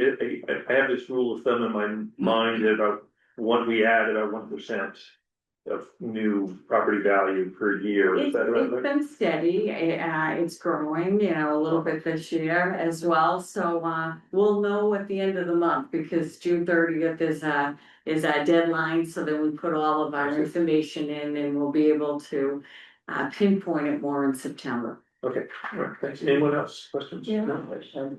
Yes. Rita? I understand that you want to keep the commercial business as much as possible in the town, but where would they really go? I mean, where would they find the town? Or would they just close down? Where would they find the town? Well, let's look at Welch's, they left and they went to Waltham, so I mean, they can go right next door. So you don't want to lose the big companies and, you want to keep. We have a good rate, we keep it in line and we work well with them And they got a better rate in Waltham. yeah. Really? Less We're than what, 12.24 per thousand. for reference on the economic, advisory panel, they were absolutely against adding a 50-cent, addition to a restaurant bill because of how it would affect their business or how they believe that it would affect business across Concord. So any kind of multiplier on this type of tax would be many X times. So just like they're very cognizant of any kind of tax effect and so we're worried about it. In Waltham, the commercial and industrial property tax rate is 22.18 per thousand. Yeah. We have, Yeah, so, and here it's 12, it was strong. so they moved to pay more. Yeah, so It's been a better location. I was going to say that, in my career, the property tax rate was never a variable in where we would locate. Right. If that's not the basis of the decision. A lot of the decision on residential versus commercial goes toward the small businesses. We have two small downtowns with a lot of small businesses. If you increase their tax rate proportionally to reduce the residential, those are the ones that can't sustain a split tax. And it doesn't help the residential, it's only a few pennies on this side where It's a lot on hurts theirs. the commercial. Yeah. Those are the ones that we kind of watch out for because that's our tourism. I'm sorry, I was gonna point out, we had a split tax, CIP split back in the 90s, I think. Yeah, I think in, And it yeah, stays down. even 2011 maybe too. Yeah. I know Suresh has his hand. Oh, Suresh, thank you, Suresh. Yeah, I have a quick question. Thank you, Meredith, for this, interesting and wonderful presentation. What about the residential properties which are located on the Concord Academy and Middlesex School and all those properties, which are residential? Are they tax exempt too because they are not tax exempt land? So he's asking about residential properties that are in Middlesex School or that are used as homes but are on, that are in the school. Oh, those are tax exempt. Yeah, and everything Yeah. within the Yeah. borders of the schools are tax Right. exempt, yes. Okay. I would open up a school. Yeah, exactly. Suresh, anything else? I'm good, thank you. Okay. Thank you. Anyone else? Well, thank you, Mary. Thank you, okay, and we can Turn over to our town clerk. Alright. Alright. Yeah. I remember taking a nap on the day of this meeting. Just in time for now. Probably very live, but it's gonna keep you awake. I recognize most of you from swearing you in at some point or other. So as you've heard, the divisions in finance process a lot of information on a daily basis, and the town clerk's office is no exception. So I'll give a brief overview of our work, the scale of our operations, and how the town clerk's office supports town government and transparency. And we'll start with the organizational structure. So our office is led by the town clerk with assistance from the assistant town clerk. We have a records and archives manager who works with an archives intern, vital records administrator, and board and committee administrator. The board of registrars and a team of election workers also support key functions during elections and town meeting. And the structure reflects the diversity of our responsibilities, from elections to vital records to records management, public records requests, and the need for both operational capacity and technical expertise. Our core responsibilities span several major functional areas. We provide daily customer service to residents, record documents, manage archives and public records requests townwide. We issue licenses and permits, oversee administration of boards and committees. We conduct the annual census and all elections. We support town meeting operations and the town's birth, death, and marriage certificates, which we refer to as vital records. And you can see our demographics. This is through the calendar year since January. So revenue-based metrics. Here are a few highlights. A little hard to read. From our revenue generated activities between FY 24 and 25, revenue increased across several functional areas. Vital records revenue rose from $53,000 to $63,000. Marriage intentions increased both in volume and revenue, and dog license revenue grew from $32,000 to $37,000. Business certificates, raffles, flammable storage registrations, and similar filings increased from over $5,000 to more than $8,000. Notary and commission transactions increased, and public records requests revenue rose from $100 to over $1,000. And this is based on the complexity of public records requests, how much time it takes to research. So it's really hard to judge from one year to the next. But our overall revenue increased from $102,000 in FY 24 to $121,000 in FY 25, reflecting higher demand and improved workflow. Now, aside from activities that generate some level of revenue, service volume continues to rise and our workload continues to grow. Public records requests increased 68% from 634 to 1,068, though some of the increase is due to increased reporting from other departments, but the volume really did go up as well. Agenda postings rose 10%, showing greater board and committee activity, and voter registrations and changes grew by 20%. And vote by mail processing increased dramatically due to the number of elections and the type of elections. So in even numbered years, when we have presidential or state elections and state primaries, we see a larger increase. So we went from over 6,000 ballots in FY 24 to more than 11,000 in FY 25, which is a 69% increase. These measurable service trends illustrate the rising administrative demands placed on the office, but they don't tell the whole story. Much of our work happens behind the scenes, and I want to highlight, yes, that's intended to look very, very busy. So we manage committee appointments, ethics compliance, oaths of office, and maintain the town's governance-related databases. We also prepare, post, and archive meeting agendas and revisions, minutes and schedules, and we respond to open meeting law questions.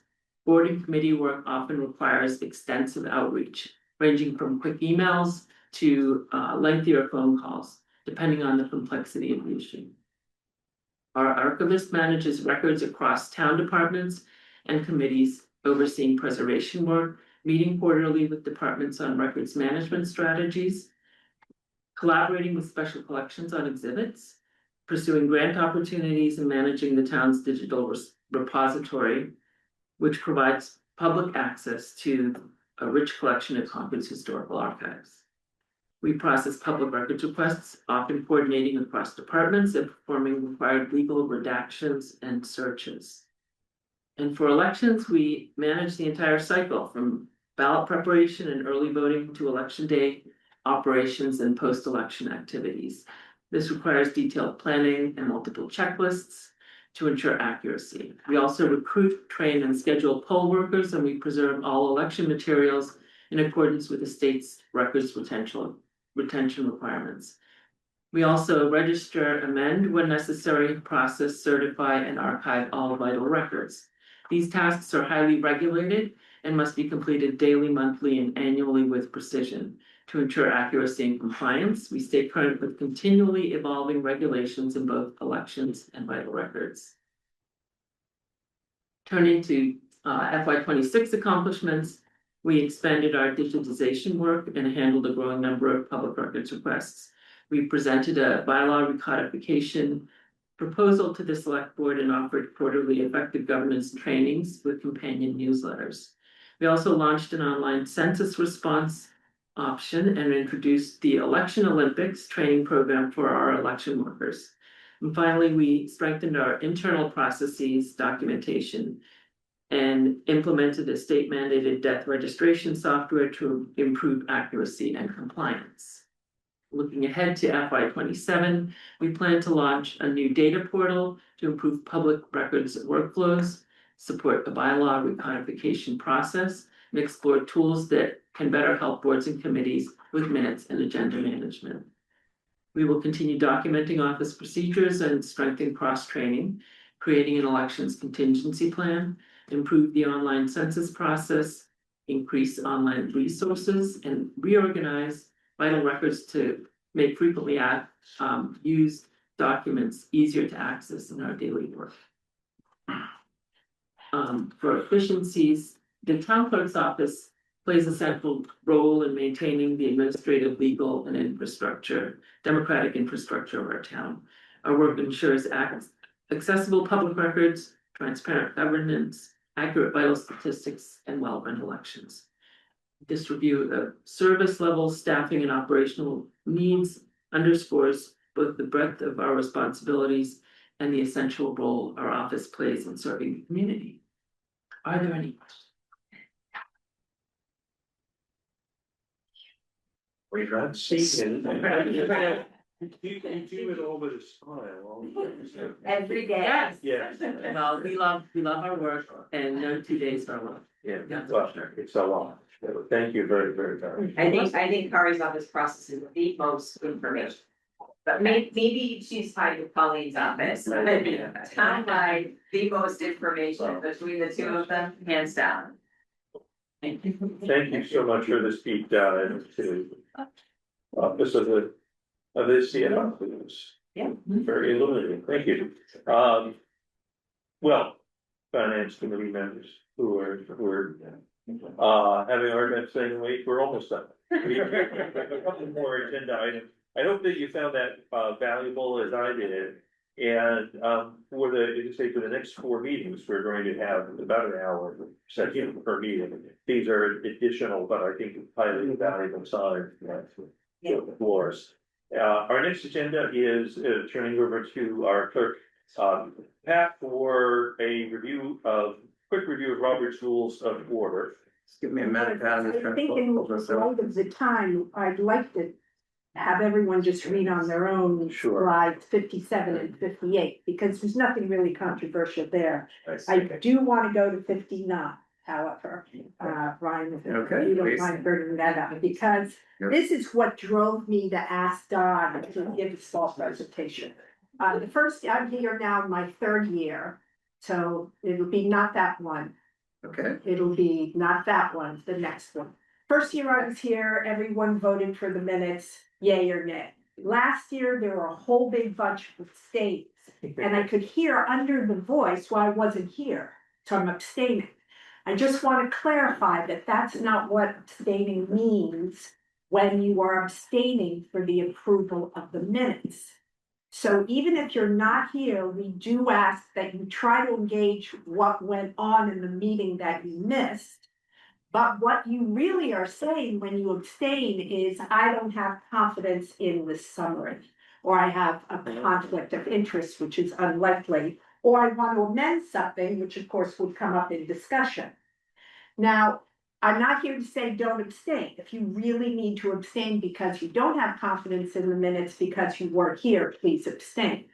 But really what I want to say is that if you read it and you like the process that we use, which will be the next slide, Ryan, you can have assurances that there's accuracy. This is the process that we have implemented about mid-year last year with Ryan's hire. So in the past, I literally spent 2 days transcribing our stuff, okay? And then we would go to Carlin, who would then summarize it with me. Now we have Ryan, who uses really AI to get the work done. And it is really phenomenally accurate. It then goes to Gerard as vice clerk to again ensure accuracy. It then comes to me, then goes to Don. So there are literally 4 step points in this.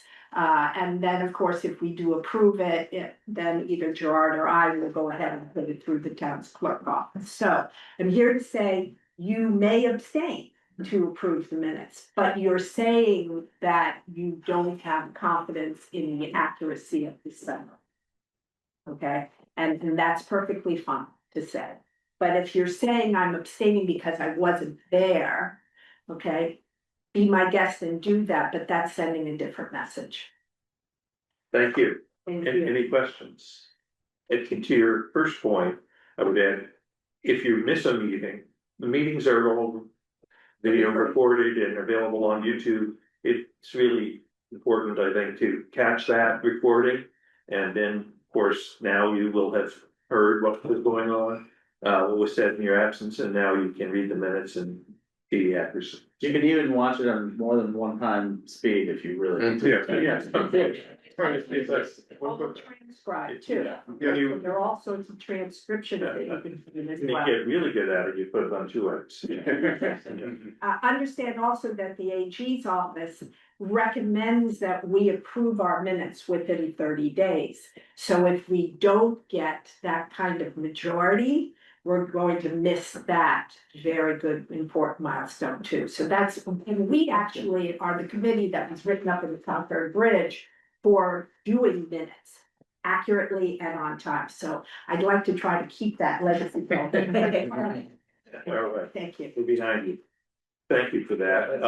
And we'll be able to put this to the test in a couple of minutes, with the approval of the minutes. We move that to the back of the amendment in order to allow the town staff to present and try to get home before midnight. So quickly moving on to our next agenda item 16, 6 rather, the Finance Committee schedule and milestones.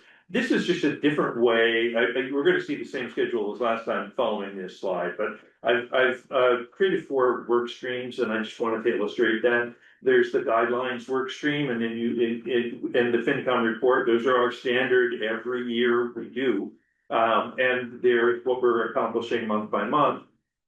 The 2 on the right in black are the unique this year: the town deep dive and the debt deep dive, and the specifics of the who we're going to see when it will have changed slightly, although I think Ryan, it looks like you caught it and updated in this slide as well. So there you have that basic overview of what's coming up.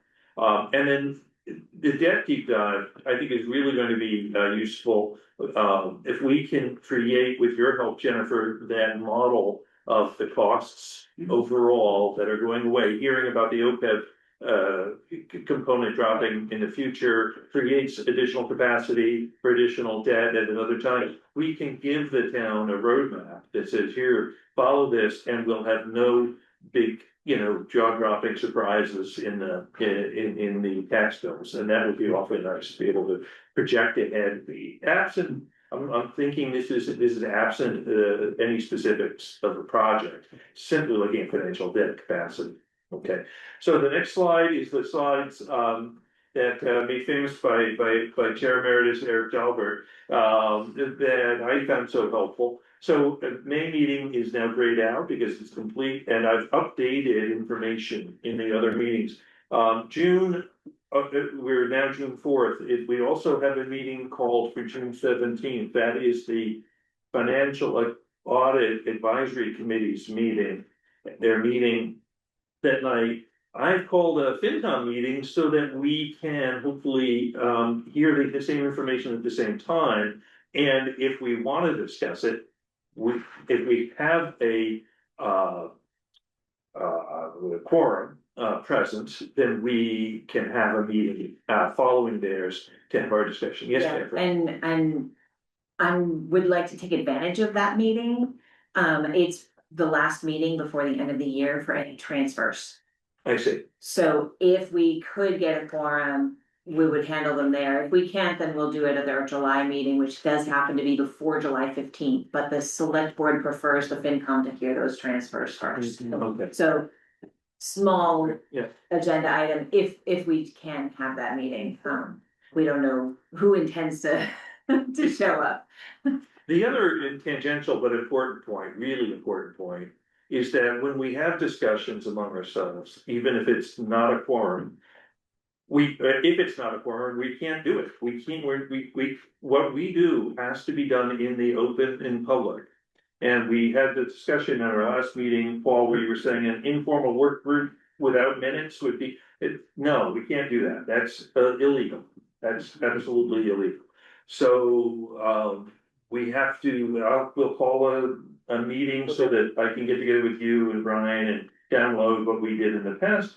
The minutes will not be burdensome. It'll be very easy. I don't think we should be afraid of being of that rule, because it makes for good government when everything is done in the open. So anyway, that's why we're calling a meeting on that night rather than just saying, hey, show up if you'd like to.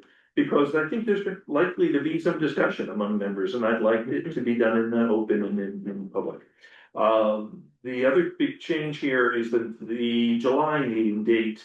The town has requested for the folks who are going to be presenting that night, could we move the meeting to Monday night, Monday the 13th? So the question for you is, do you have conflicts? Is that not going to work, or can we accommodate that request for July 13th? It'd be a one-off Monday. I'm okay with it. I'm not hearing any objections, so I think We were hoping it was far enough in advance that we would be able to Yep. to get your attention. Okay. We had, when we started polling each of the departments to come for these deep dives for the next 4 months. Yeah. Nobody was available for the July 16th. I couldn't slot anybody into that space because it was too soon for them as well, so. So you'll simply see in the updates here that they've added in the debt deep dive and the town deep dive details into this calendar. Otherwise, it's where all the work stream for the income report and guidelines remains the same. In the packet, we're not going to present it tonight, but in the packet is a copy of the information request letters from guidelines from last year. Please read those and send in to me any recommendations or suggestions, things you would like to see differently, done differently this year. If you could please copy Paul, that would be great, so that we're on the same page. We want to get those letters drafted for review at our July meeting. So we're doing it earlier so we can get this information out to the bodies earlier. Next agenda item, number 7, is a draft letter to the Concord Bridge, just informing the community about the town deep dive. because it occurred to me that there are others who are not members of our group. Well, first off, because 2 years ago, this was one of our goals, was to communicate more with the public. So we're trying to keep that alive. And to communicate, in a way I was just so happy here at this presentation tonight from the town, because it answers so many questions I've had for 6 years on this committee. And I think there are gonna be others in the community who might benefit from it. They could watch them on YouTube if they know that it's taking place, or they could come out here. So has anyone read the letter, and do you have any comments? To that point, you might wanna mention, they can also watch the recordings, maybe somewhere. So you mentioned that in person or Zoom. Oh, You know, so, right. and the recordings are available. Good point. something like that. Yeah.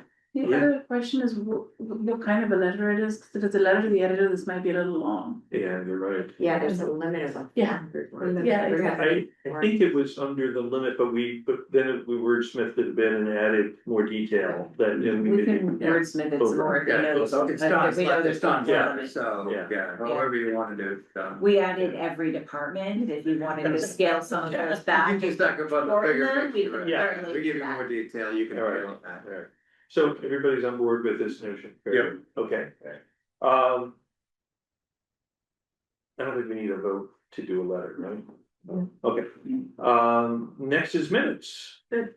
I'd like to package the minutes of April 27th, 28th, and 29th as one vote.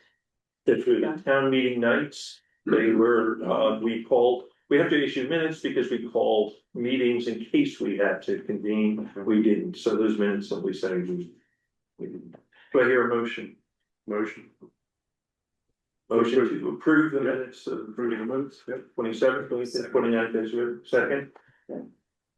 I think we have members, any discussion things, yeah. Okay, I always forget that. we have members online, so I'm gonna do it as a roll call. I'll use first names. Suresh, Aye. right? Peggy's not here. Brian, Approved. right? Eric, Yes. John, Yes. Pat Dyer, yes. Gerard, Yes. David, Aye. and Don Kupka. Yeah, Good. Lindsay, Yes, Naranja, Yes. and Don Parker. Yes. Thank you. Rita, Yes. good. Paul, Yes. and Sheree. Yes. Thank you. okay, next, the minutes of May 7th. Do I have a motion to approve the minutes of our May 7th hybrid meeting? I make that motion. Second. Any discussion? Hearing none? Good. Roll call for the approval for May 7th. Suresh, Aye. good. Brian. Brian, Approved. okay. Eric, Yes. John, Yes. Pat, yes. Gerard, Yes. David, Aye. good. Don Kupka, Yeah, Lindsay, yes, Naranja. Yes. Thank you. Don Parker Yes. and Rita. Yes. Paul Yes. and Sheree. Yes. All approved. thank you. Our next agenda item is liaison reports. There were two in your packet. We have reports on the Minuteman Regional School District and on the CBS? It was CPS. It was CPS. So please read those. We're not gonna repeat what's here. Is there anything that anyone wants to add verbally? Yes, Yeah, I attended the land use working committee. okay. And they continue on with their stellar work. I would advise everyone to go online and just read their reports because they are very comprehensive on all the town properties. I also attended the light board meeting. That was pretty straightforward. And then this morning I went on the 229 Main Street. There was a show and tell, for want of a better word, because apparently there have been some birders who have been trespassing. So they had a meeting and there were about 15 of us there. We did a tour of the site. It's quite a site. It was interesting, there was no heavy equipment, but they are working hard to mitigate all the problems and they think they'll be finished by 2030. Thank you. And anyone else? Yes. Just quickly, I attended the meeting of the Financial Audit Advisory Committee on May 12th, I think it was. they heard the results of the fiscal year 25 audit of the regional district. They were unremarkable.